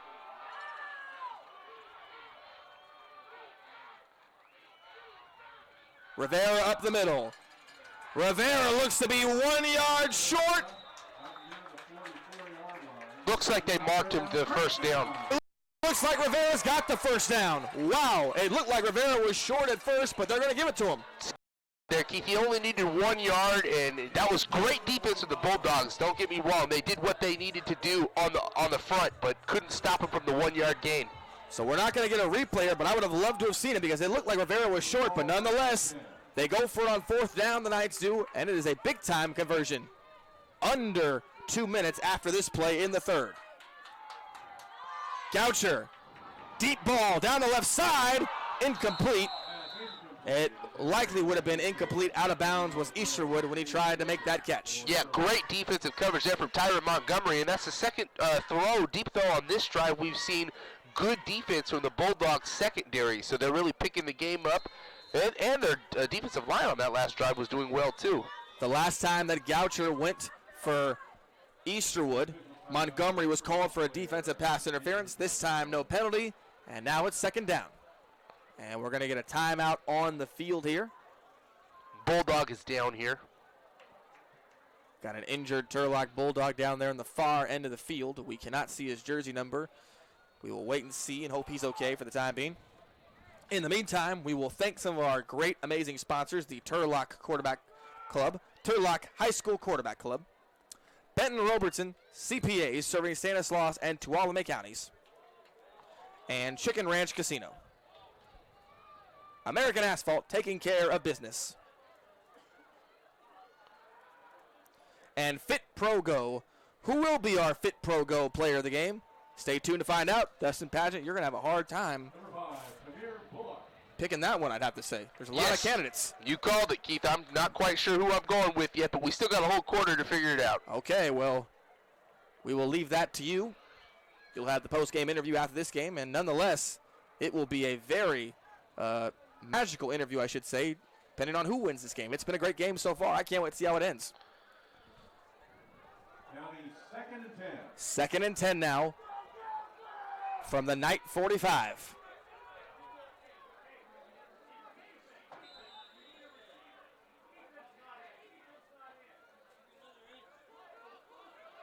And it looks like that Downey needed one more player on the field. In comes Rose. That's some big-time catches. He's flanked way outside to the right. Goucher Defensive line coming, and they swarm him in the backfield. And a defense for the Bulldogs that had 7 sacks last week tacks on another one. That sack made by Devin Bradley, number 28. Yeah, Gasky in there with that partial sack as well. And they're doing a great job, Keith, on the defensive end here so far. Now it's 3rd and 16. The Bulldogs really trying to get the ball back after they turned the ball over. We are officially under 2 minutes in the third quarter, and this is nothing new for Downey. Last drive, they converted 2 big-time 3rd and longs. Now they'll try to convert 1 more here on 3rd and 15. Whole defensive line coming. He dumps it off to Rivera. Rivera still going down the field. He's got the first down. Out across the 45-yard line is Rivera. Tackle made by Jackson, but not before Goucher stands in the face of all that pressure and delivers a great dump-off to Rivera for a big-time first down conversion. How about that on a 3rd and 15, Keith? They go with this screen pass, and they bring all the blockers out in front of them, and Rivera gets the job done with a 19-yard gain. A Turlock defense that has specialized in getting to the quarterback these last 2 weeks still has to be out there now with a fresh new set of downs for the Knights. Rivera, he is spun around and tackled, and that one was Jackson, and Jaden Jackson, who is the heart and soul of this defense, James Peterson talked to us about. He is one of those guys who is a natural-born leader, Dustin Hadgett, one of the best linebackers Turlock has seen in quite some time. Oh, yeah, and he made a great tackle there, form tackle. 2nd and 7. They throw this one out in the jailbreak screen. This is Harris. Breaks 1 tackle. Harris still going. He gets very, very close to that first down marker. Tackle is made by Darian White. What a tackle that was, too, because we well know what Harris can do in the open field, and if he gets by White there, Keith, he may be running for a while. And so now this ball is going to be very, very close to the first down marker. It's another 3rd down attempt for the Knights. In the first half, Downey couldn't get off the field on defense on 3rd down. Now it's Turlock's turn. Yep, they're just going to run this clock out, Keith, and that will be our final play of the 3rd quarter. That is the end of the 3rd quarter, as the entire home stands and the entire Downey Knight football team put up 4 fingers to signal that the game is won in the 4th quarter, and it will be here on NorCal Sports TV, 24-20, Turlock, as we go to the 4th. What a dandy. We want to thank some more of our sponsors, Benton Roberson CPAs. Benton Roberson CPAs provides personalized tax, accounting, and financial guidance to individuals and businesses throughout Tuolumne and Stanislaus counties. Our team believes in partnering with you and your team to build lasting relationships that help you achieve your financial goals. Give us a call today and experience the Benton Roberson difference. We look forward to hearing from you.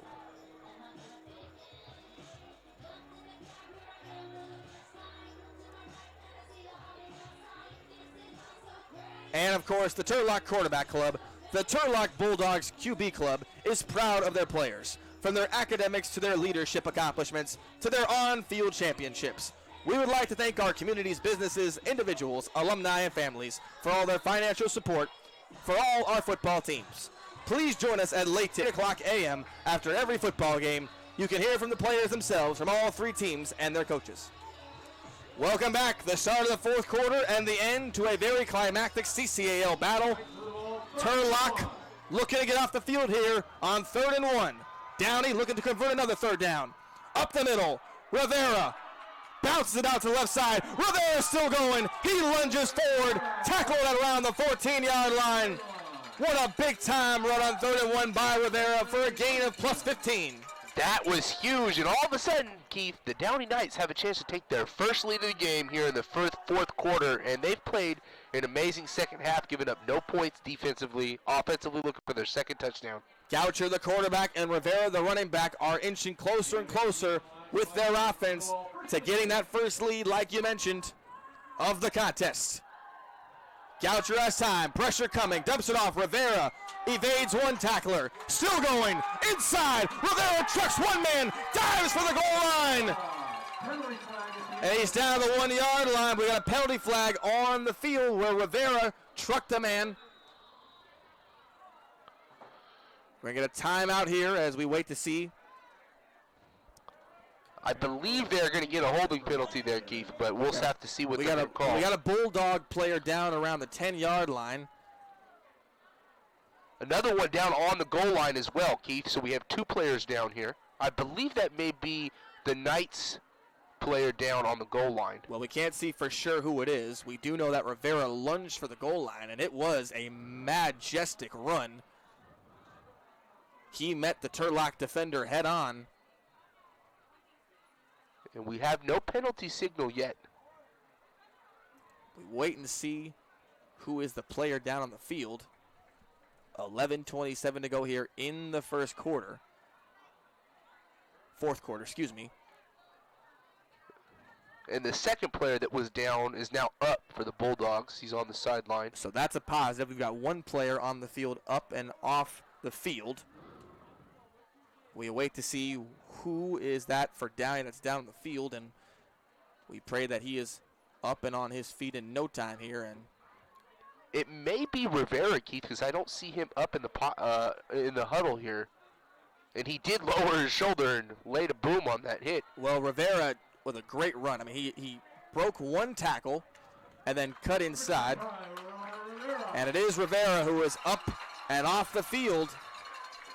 Rivera is okay as he heads to the sideline here. Let's see what this penalty was, Keith. We still haven't gotten a call on it. And now we wait for the penalty. Personal foul on Turlock. That's going to be first and goal on about the 1-inch yard line now. Right, you are, D-Patch. First and goal from the 1-yard line. Downey looking to get their first lead of the contest in the fourth quarter. So here we go.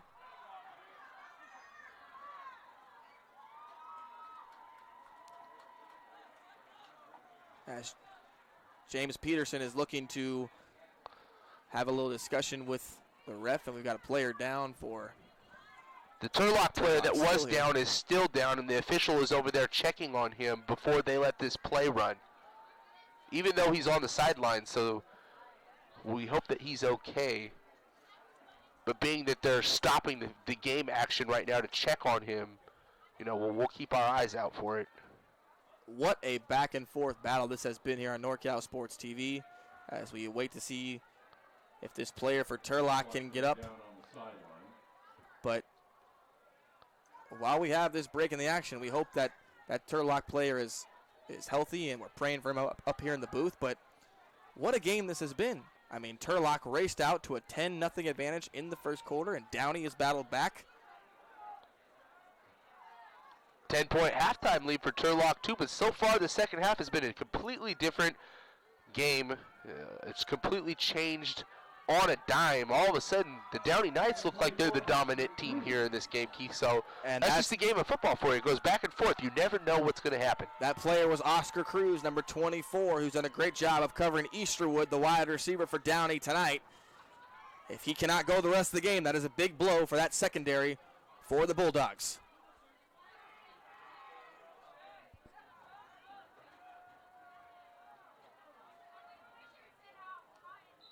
First and goal from the Turlock 1. Goucher hands it up off the middle to Defantorum, and it looks like he is not anywhere close to the end zone. And bum rushing that play was Gilbert, number 4. He actually lost the yard there, so you got first and goal on the 1, go back a bit. The Bulldogs, let's see what they can do. We know they can play good goal line defense. We saw them with the first and goal on the 1 versus Sheldon earlier this season. Stop them. Rivera is back into the game after taking first and goal off to recover from that injury. What are the chances they'll go to him here on second and goal? They do. Rivera cuts it in, but he's met by literally 3 Turlock players, and that tackle is made by Gilbert, number 4 again. Big time play by Gilbert on back-to-back goal line plays. Another loss there, Keith. They're not even getting back to the line of scrimmage. What was first and goal on the 1 is now third and goal on the 3.5. So it'll be third and goal now for Downey to take that first lead of the contest. With this play, we will be under 10 minutes in the fourth quarter. Empty backfield. Goucher Rolls right. Gonna reverse field now. Now gonna run it as he slides near the 5-yard line, and he won't be anywhere close. Slipped and fell down there, Keith, and that's going to bring up a 4th and goal. And it brings up a very big decision for the Downey Knights. I think they called a flag here.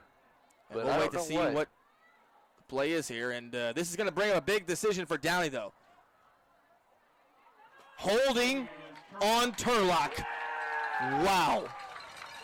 And scratch what I was about to say, because I was going to say if it's 4th down, Cruz, your kicker, has missed 1 PAT. On the second PAT attempt, he couldn't even get a kickoff because the snap was bobbled. And so now, for Goucher, this is a whole new sled of downs. The Bulldogs have committed so many crucial penalties here, Keith. They still got 3rd down set up, so they're not an automatic 1st down. It's going to bring up 3rd. 3rd and goal. And we're going to get a whistle now here.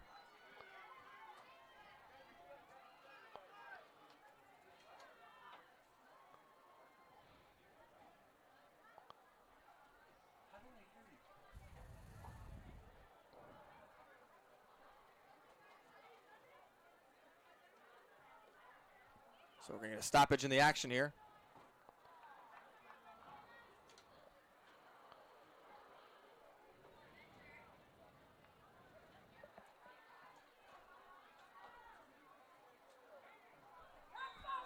Ball at the 3-yard line. 3rd and goal. 3rd and goal here for the Knights.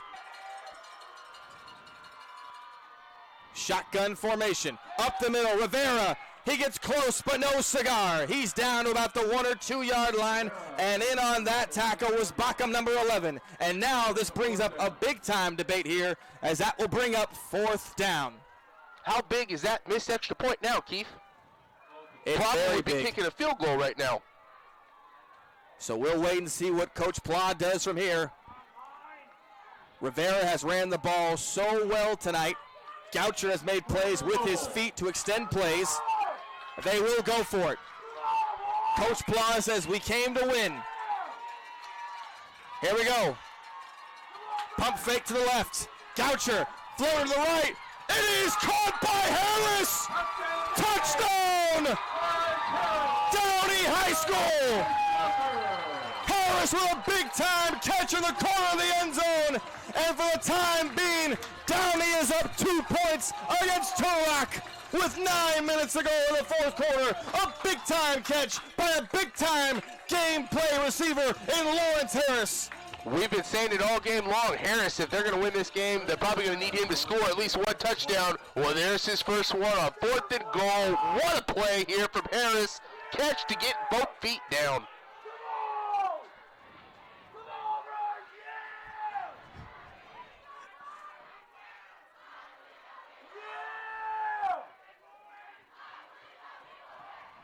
PAT is good for Cruz. With 9 minutes remaining in the game, the score. Rivera gets them down to the goal line. Goucher on a gutsy 4th and goal call finds his main man Harris in the right corner. And with less than 10 minutes to play, Turlock will look to come back from behind. Down 3, 27 to 24, Downey High School. We've been here all night, but I think the game can officially begin now. I think this is where it really starts. Oh, yeah, Keith, this last 9 minutes is going to be exciting. And I told you, I was excited for this game on the drive up here. It's a game of the week. I knew it would be a close game. Last year, 30-24 final. We're at 27-24 here, Keith. A very similar game. Just imagine if you bought a ticket. And just imagine if you're on one of those two sidelines. Who knows how this one's going to end? We'll find out soon enough.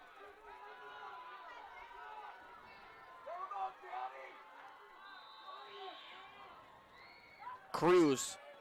It's a high riser. Ball caught at the 35-yard line. Lunging forward is Tyson Weatherby, number 18, as he gets this one to what looks to be about the 44-yard line of the Bulldogs. Yeah, these pooch kicks, Keith, I just don't know. They're giving the team such great field position. I mean, you're starting the ball at almost midfield here. I mean, that's a great start for the Bulldogs just right there alone, just with the kickoff. 8:55 to play in this contest. Keith Joganis, Dustin Paget, NorCal Sports TV. 1st and 10 for the Bulldogs. Up the middle is Gonzalez. He inches forward for what looks to be about a gain of 2 or 3. And on that tackle there was number 6, Gorman, the middle linebacker, who leads the team in total tackles.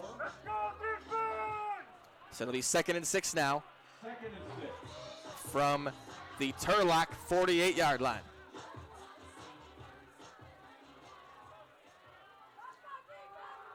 They give it right back to Gonzalez. Gonzalez moves up the middle. Still going on his feet is Gonzalez, who is stopped at the Downey 40-yard line.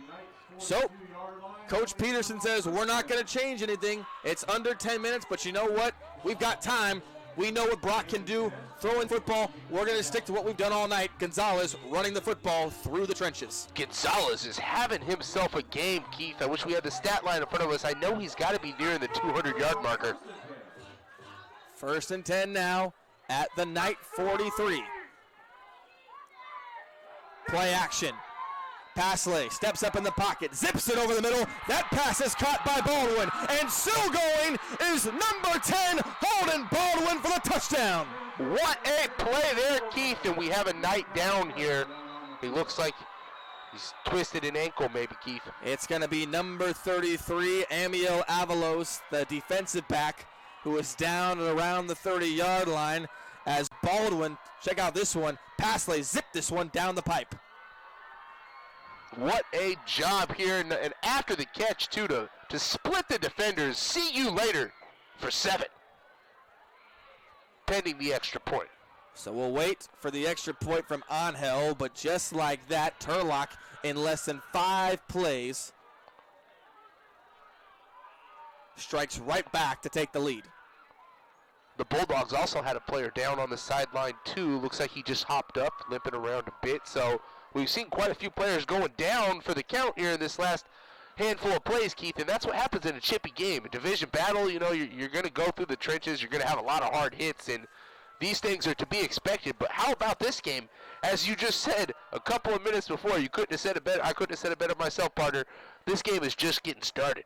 We've got 8 minutes left, but who knows what's going to happen in this last 8 minutes. Avalos, the junior defensive back who has 18 solo tackles on the year, 21 total tackles combined coming into this affair. Number 33, Amiel Avalos. As he will need some assistance to get off the field. He cannot put any pressure on that right leg of his right now, and the injury for Downey, and then, of course, Baldwin with the touchdown. And you have to give, whatever happens tonight, I think we have seen a very big progression in the development of Brock Passley as a quarterback. He's had 2 big-time throws tonight, Dustin Paget, that have resulted in 2 big-time touchdowns. Yes, he's definitely looked much better with the arm. He hasn't had a lot of completions, but the ones that he has had have been very key. And this extra point, big right here, Keith. You said it best. Angel makes this PAT. It's a 4-point ball game.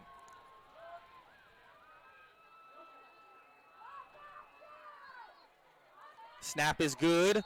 Hold. No good. No good is the PAT from Angel.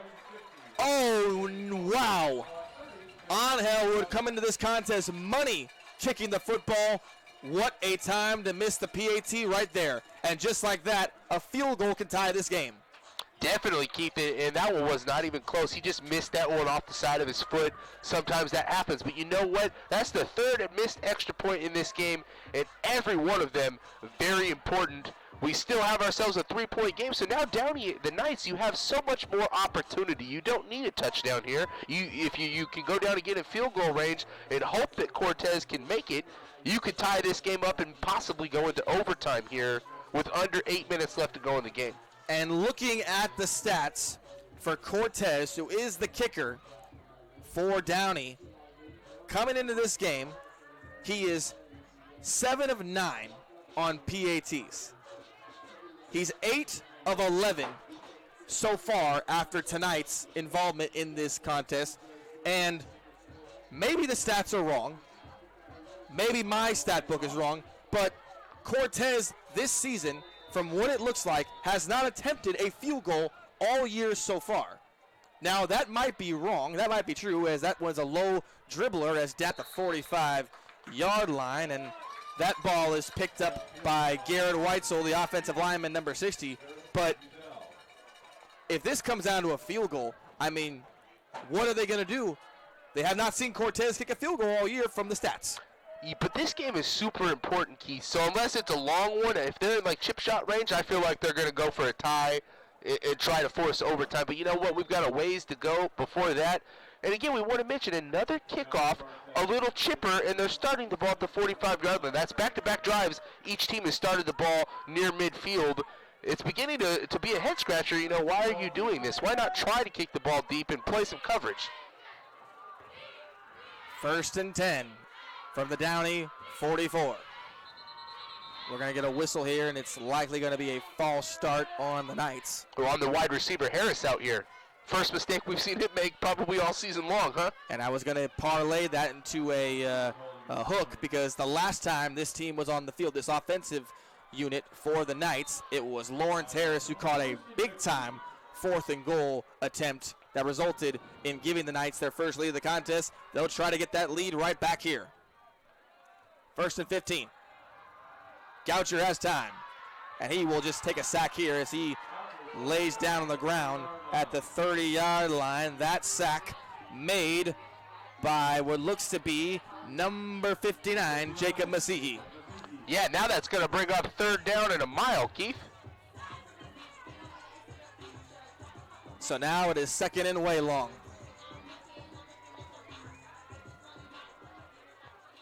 Second and 25.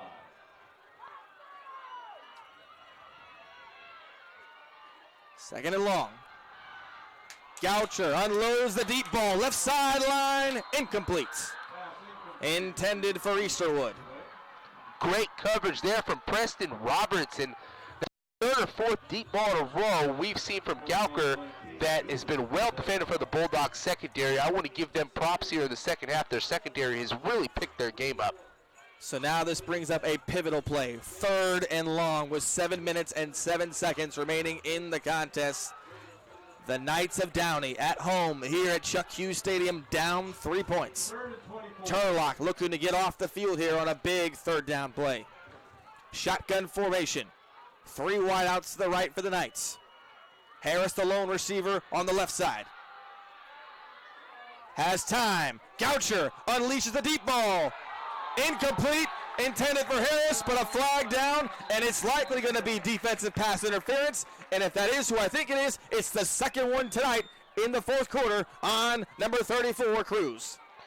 Yeah, and he got up celebrating there quickly. He thought that they were going to call that incidental contact because it kind of looked like they just got tripped up at the feet. But really, he kind of took Harris down there right before that ball landed. That's why you got to look back as a secondary and see where that ball is being thrown, because if you look back, you're not going to run into the receiver there. But and that is another big-time penalty on a 3rd down play. And if you are the Downey Knights, these penalty flags have been your best friend here in the 4th quarter. It is now 3rd and 5. Way more manageable than what it was before. True.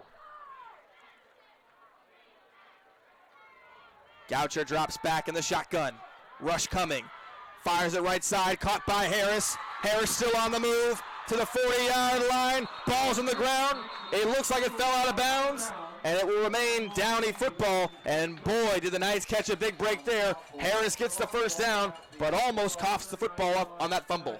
Yes, Keith, that was super scary there for the Knights because that ball came out on the sideline, and there were nothing but Turlock defenders there. However, that ball bounced, luckily for the Knights, out of bounds.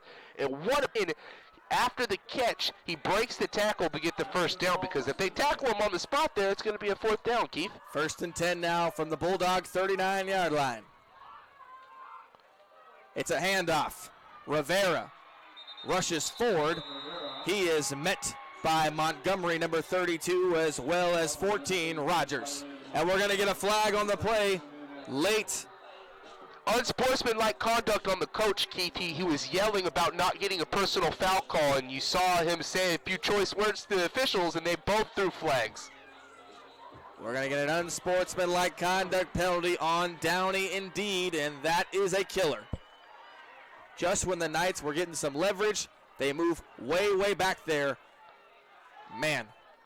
And that's coach on you there. I mean, the players, nothing they could do about that. Your coach was upset they didn't get the personal foul call because we've seen 4 or 5 of them called, and he was right in front of that play as the running back was hit. But, hey, looked like a pretty clean hit to me. I like the officials called it. I think they did that one right, Keith. This ball goes from the Turlock 40-yard line way back to the Downey 44. 2nd and long.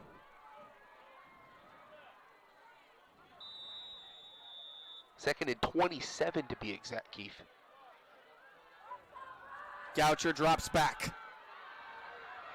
Holt rush coming as he is sacked. Big time play down there in the trenches. And a big time sack by the Bulldogs. We're going to get a flag on the play though. Yeah, that was a huge sack. I think they're going to decline this chop block penalty here there, Keith. It is going to be on the Knights, the blocking penalty. But no reason to accept it because right now it would bring up about a 3rd and 38. So be kind of silly to accept a penalty. Looks like they may be, though. And this ball now goes to the Knight 25-yard line with 6:33 to play in this contest. If you're Downey, penalty declined. Yeah, that's what I thought. Penalties were your friend earlier on in this contest, and now this drive is literally back at their own 25-yard line. 3rd and 36 here, Keith. There's not really much in the playbook for that, but if you remember the first half, they had a 2nd and 40. They got a 1st down on the penalties, so you never know. Turlock definitely will have to key on Harris. Goucher unleashes the deep ball. Downfield, he's got a man, and it's caught. Big time grab by Easterwood on 3rd and 20 plus, and we got a penalty on the play.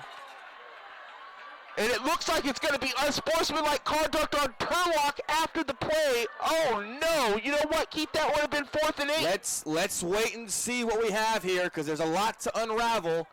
For the time being, Goucher hooks up with Easterwood down the field for a big-time 1st down conversion. But we've got multiple penalty flags on the play, and we'll wait and see what the verdict is. The player was yelling at the ref, yep.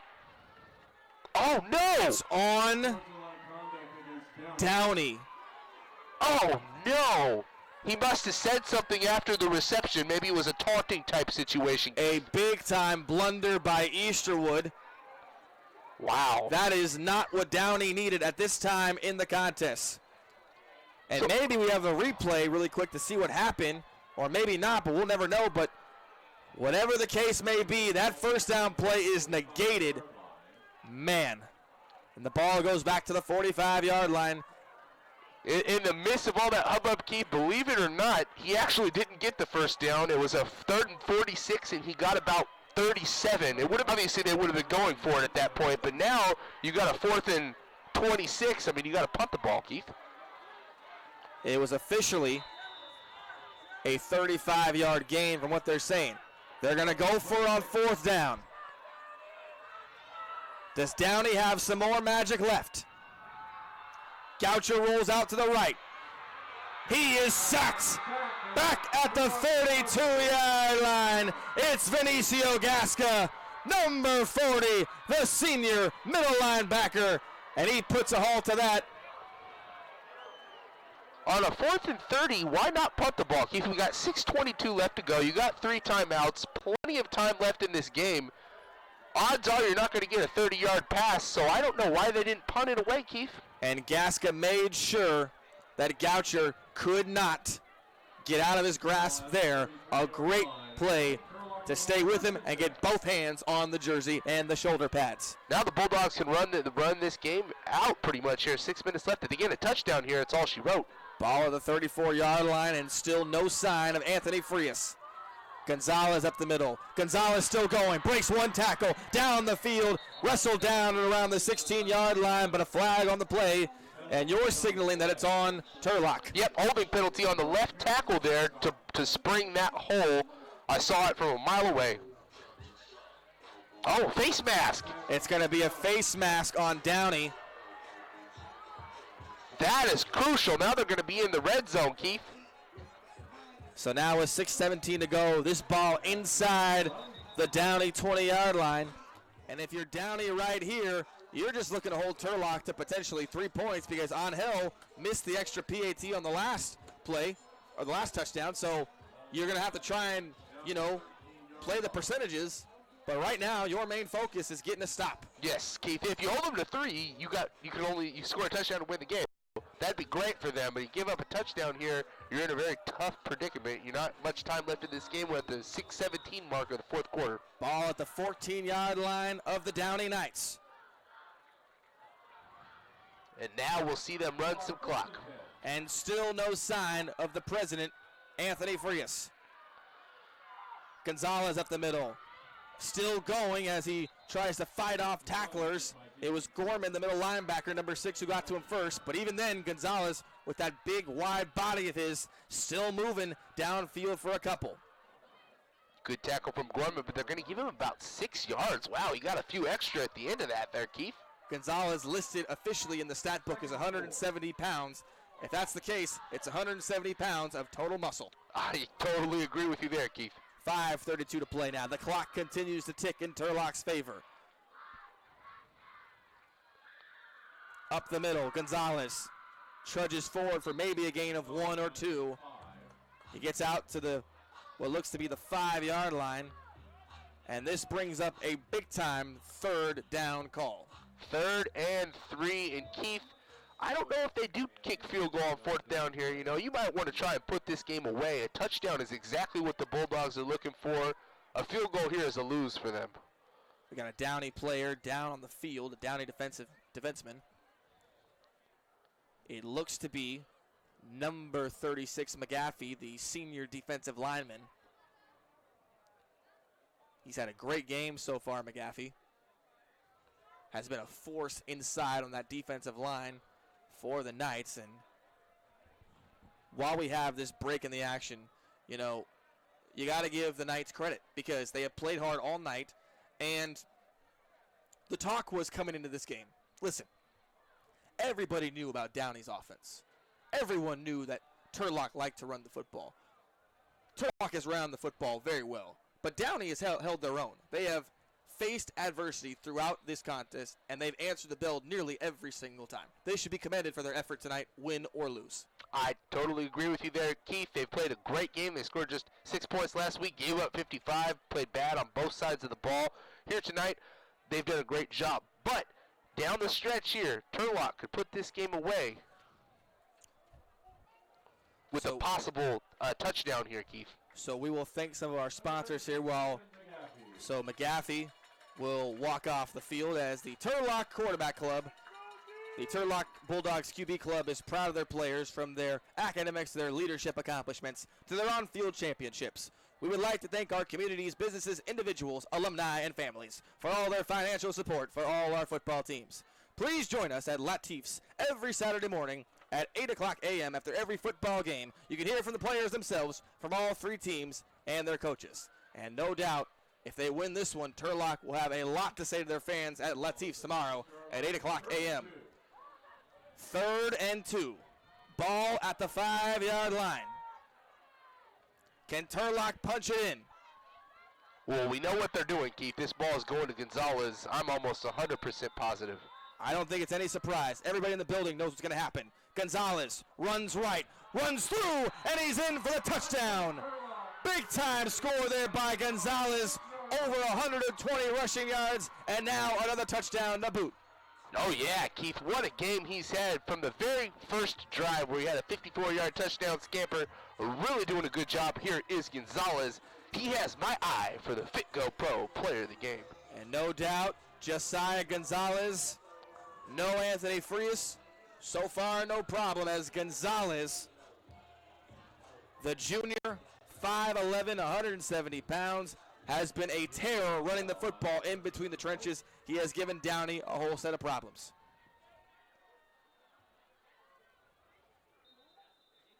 Got a flag.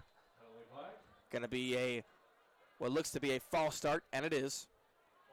So tack on 5 more yards, this PAT attempt for the Bulldogs. So now, while we have this break, if you are Downey, you've got to score fast. Yes. And then you got to get a stop on defense, and then you got to score again. Yes, Keith, and you know what? Now, even more so, especially with this penalty, making this an extra point a little bit harder, how big are those 2 missed extra points from Cortez now? Because it would just be a 1-score game. They're down by 9 right now, but if he had just one of those other extra points, it would be an 8-point game. We're going to get a timeout now for Turlock, their first charge timeout of the second half. And I'd have to agree here in this situation, D-Padge, you're dealing with a whole lot of things, but no doubt the first miss by Cortez and then the second one that was bobbled on the snap have been killers. We'd like to thank some more of our sponsors here, the Turlock High School Quarterback Club, Benton Roberson CPAs, serving Stanislaus and Tuolumne counties, Chicken Ranch Casino, American Asphalt, taking care of business, FitPro GO, who will be our FitPro GO player of the game? Stay tuned to find out. And, of course, the NorCal SportsTV Summer Basketball Camp, overnight week-long basketball camp for boys and girls, coming of the summer of 2020 to Sonora, California. The Sonora Conference Center now opening in downtown Sonora.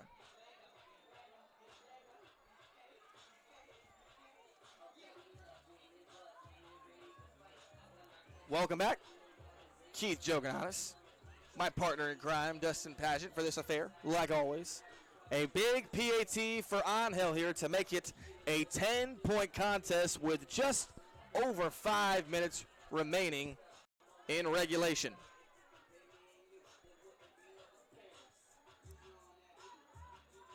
As far as the point goes here, this extra point for the first time all game is one that really doesn't play too big of a role. I mean, miss or make, they're still up by 9, and that 9 points is huge. That's 2 possessions, Keith. So here we go.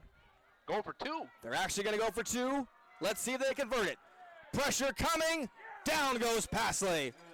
It's Rush with the sack. So after that 5-yard penalty there, Keith, and the timeout call, Peterson decides not to let Angel kick that. Maybe not trusting his range from a little bit further back. Well, with that last failed 2-point conversion, you kind of get the sense of what James Peterson was doing. Because if they get this 2-point conversion, yes, Downey, if they score the touchdown, would make it a 1-possession game. But they would still have to score a touchdown to take the lead.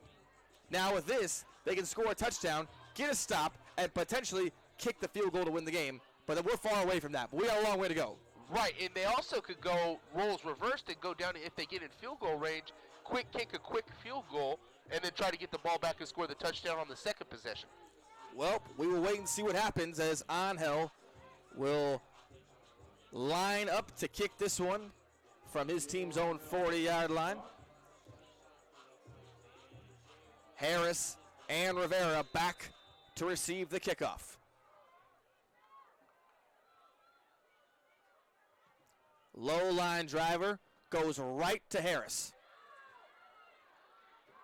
Harris up the middle, still going is Rivera. And Rivera will go to his team's own 30-yard line. A great kick there and a great return as Rivera up and at him. So 5 minutes, they've got their whole slate of timeouts, Keith. There is slightly just enough time to make this happen, but hey, they've got to be perfect and they've got to be quick. So we'll wait and see what happens. That ball is at the Downey 31-yard line. Rivera has been so clutch in so many plays on offense for the Knights. He's had a bunch of plays and passes caught in the flat that have resulted in big gains against this Turlock defense. Yes, he's had himself a good game here so far, but he's going to have to do more.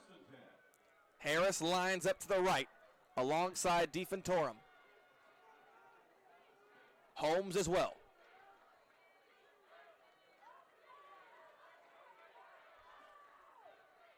Goucher, pressure coming, and he'll just sit down and take this sack.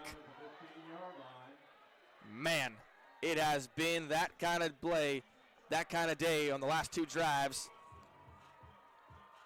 Goucher staying down here looking for a late hit, and he's yelling at the ref. He said, hey, he hit me late, but he's not going to get the call, Keith. He will not get the call indeed, and instead it's a sack, and this ball will go back to the 15-yard line. It is a loss of 15. That's brutal there. 2nd and 25. Second and long.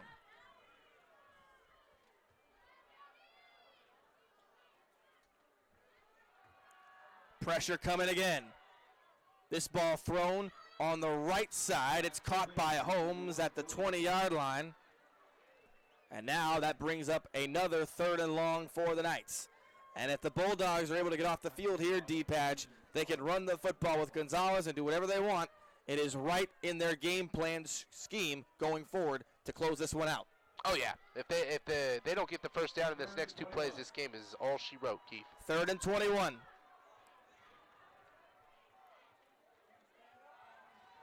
Pressure coming.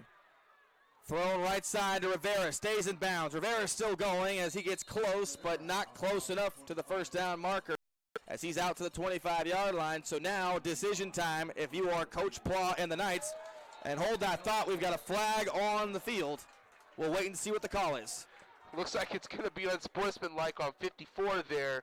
You can see him throw his hands up and Gauker clapping his hands. He must have said something to Gauker there that the official heard. And it is Everett Johnson, number 54. The senior defensive lineman gets called for the unsportsmanlike conduct. So now, no decision needed. A fresh new set of downs for the Knights. What a blunder there. I mean, the game is all but over. It would have been 4th and 16, probably the final play of defense. And all of a sudden, you give them a first down, Keith. Still 3:22, still 3 timeouts. If they can break a long touchdown here, plenty of game left. This ball advanced to the 43-yard line of Downey.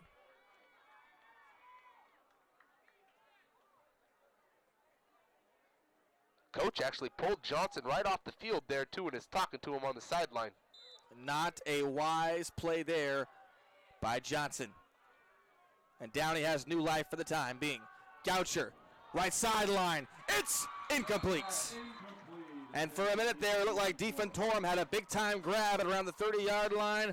Nothing doing there. Great pass defense by Carney, number 26. Yeah, Montgomery was back there as well. We've called his name quite a bit there. Was a great ball thrown. Could have been caught. You know, once you get your hands on the ball, you got to squeeze it. 3:13 to play here in the 4th quarter. And if you're Downey, that clock now becomes a factor in how you go about your play calling. You've got to score and score as quickly as possible. Goucher has time. Looking for somebody downfield. Now we'll just run out of bounds. As pushing it out there is number 14, Rios Rogers. This will be a loss of 1 or 2. Nobody there down for Goucher. No, and bringing up 3 minutes on the clock, he's got to start getting the ball down the field a bit. They can't look for these short plays, and it's going to bring up now 3rd and about 16, Keith. Lost 8 seconds there on the clock and lost 7 yards, and now it's 3rd and long once again for the Knights.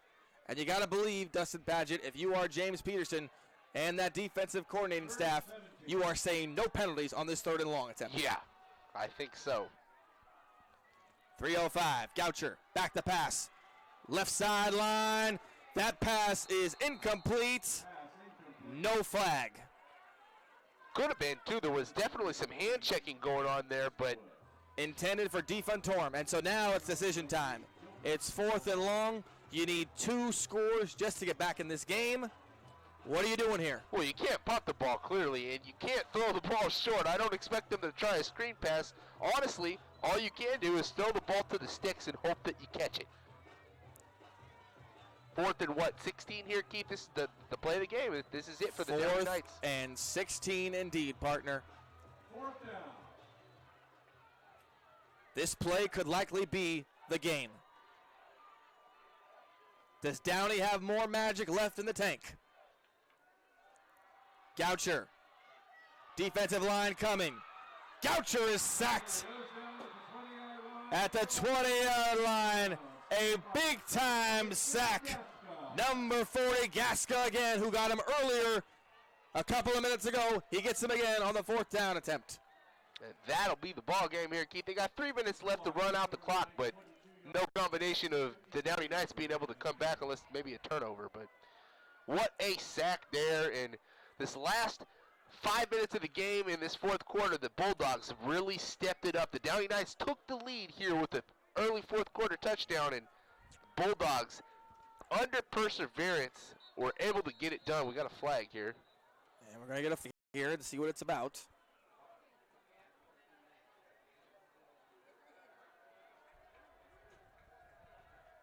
It was thrown by the back ref. Illegal substitution. It's going to be on Downey. Players on the field for Downey. 5-yard penalty. First and 5.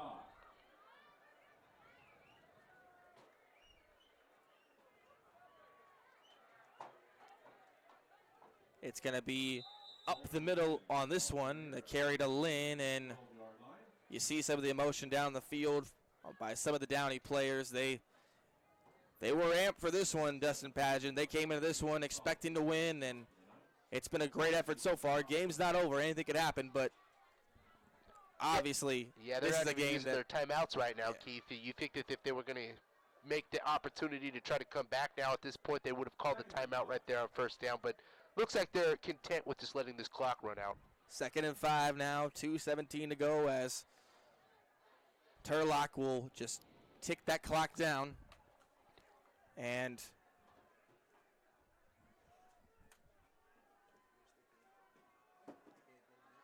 up the middle is Gonzalez. Gonzalez inside the 10. That will be enough for a Turlock first down. It'll be a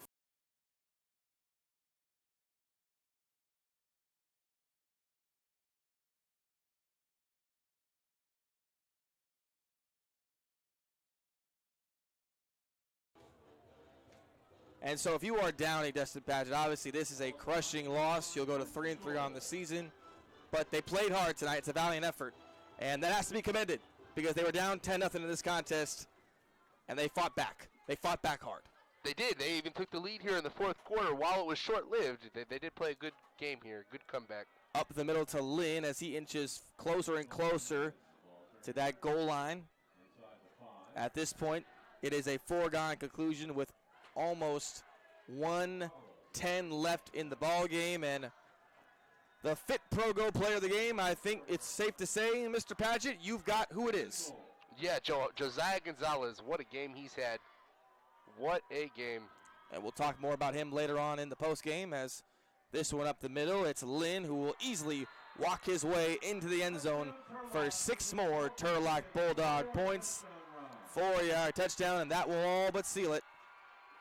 Turlock is going to come on the road in a hostile environment in front of a packed Downey crowd. Go to 4-2 on the season. And man, Turlock did not play good against Central, but James Peterson said in the B last week, he said, we'll be ready when league play comes, and they were ready tonight. Yeah, definitely. They played a good game here, Keith. The only thing I would say for the Bulldog side is they want to show up the penalties. They had quite a few timely penalties here tonight. So Turlock going for 2 here. Passley rolls right, and he will run it in. 2-point conversion is good. And with 55 seconds to go, it's 44-27 Turlock. And we will wait to see how the rest of the Central California Athletic League shapes out after tonight's results. We don't have any updated scores for you. Sorry about that. But what we do know is that Turlock will go to 4-2. And Downey will go to 3-3. And Keith, this score surely doesn't show what type of game this was. If you look in the paper tomorrow and see the box score 44-27, you're thinking, Turlock, they came out with an easy win. That was not the case tonight. it wasn't, considering the fact that, look, Turlock did an amazing job of keeping Downey's pass check in the first half. You could make the argument if that passing attack had come alive in the first half, we'd be looking at a totally different outcome right now. Angel with a squibber. This one is fielded at the 35-yard line for the Knights. It's number 44, Paul Rowe, who made some great clutch catches, had a touchdown, had the 2-point conversion, had the one to extend the drive. And this is going to be a bitter pill to swallow for the Knights of Downey High School, that's for sure. Definitely, Keith. And as you mentioned, Rowe, if they had won the game, he would have been my Fit Go Pro Player of the game. He's had himself a great ball game on both sides of the ball. He's playing well on defense, too. But, you know, coming out, going to be behind tonight, 3-3. It's a rough loss, a tough pill to swallow. But, hey, the season is still early. The Downey Knights have a lot of season left to go, Keith. Well, we talked to James Peterson before this one began, and he said that if we're going to win this game tonight, as this one thrown left side and catching it at around the 50-yard line is going to be Easterwood. He said if we're going to win tonight, we've got to be able to come in, execute their game plan, and they did. They ran the football well, and Brock Pasley made some great passes, and it gave him the W. Yeah, at the end of this game, I feel like the domination on the running game is really what did it for Turlock here tonight. That pass caught up the middle by Rowe as he marches towards the Turlock 40-yard line. 32 seconds left in this contest. Ball placed at the 41-yard line is Downey not quitting.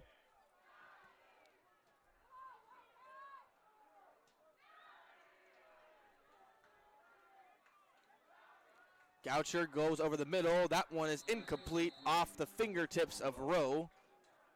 Great there.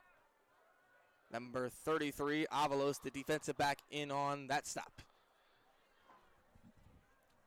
So, Turlock goes to 4-2, and as we get into league play, Dustin Paget, they are going to be right in the driver's seat to take the CCAL, just like they drew it up. This is exactly what they expected to this season. Turlock was definitely the favorite coming into this year to win this conference. Second down. Low pass actually hits the ground there. Goucher trying to avoid pressure, and he's just going to slide down there. Be the final play of the game. And that will do it. That concludes this contest.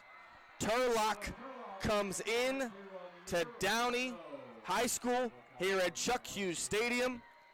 They silence a raucous crowd, a packed house, and they come out with a big-time victory in the CCAL, 44-27 over the Downey Knights. What can you say about this one, Dustin Paget? Turlock did what they had to do. That's why they're on the victory end of this one. Hey, what can't we say about this game, Keith? We've had a little bit of everything. We've had a lot of points. We've had a lot of turnovers. We've had a lot of penalties. We've had an absolute crazy game, but you know what? It was an awesome one. Couldn't have picked a better place to be on a Friday night. We thank you guys for tuning in at home because, hey, you saw an amazing game. Turlock comes out on top, but as you mentioned here in this fourth quarter, Downey Knights, don't hold your head down. You played great. So now it is time for our FitPro GO player of the game. Dustin Paget, I think I got a hint as to who you're giving it to. Go ahead. I'm going to give this to Josiah Gonzalez. He had himself a game from the very opening play. He goes 54 yards for a touchdown. I don't have his final stat line on how many yards he had, but he definitely was nearing the 200-yard marker. Had 3 TDs on the ground, Keith. What a game for Gonzalez. And not only did he do all of that, but what he did do was he replaced Frias, who is their catalyst. He is their class president. He is their senior. He's their guy in the backfield. But tonight, it was all about Gonzalez. He filled the shoes well, and I guarantee you Frias will probably tell him the same thing in the locker room. He said, hey, you did a great job tonight. He was my Fit Go Pro player of the game. The FitPro GO player of the game, Josiah Gonzalez. When his number was called, he picked up the telephone, and he answered it with multiple big-time rushes and multiple touchdowns as Turlock on the far end of the stadium greeting their fan base who traveled far for this one. They traveled well, and they played well, and they get the victory 44-27. For our partners and all of our members here at NorCal Sports TV, production staff and camera crew, I'm Keith Jogananis, signing off for my co-host Dustin Paget, as well as myself. The final score of this one from Chuck Hughes Stadium, the Turlock Bulldogs 44, the Downey Knights 27. We thank you once again for joining us here on NorCal Sports TV, and we'll see you same time, same place, with a different football game next week. Have a good one.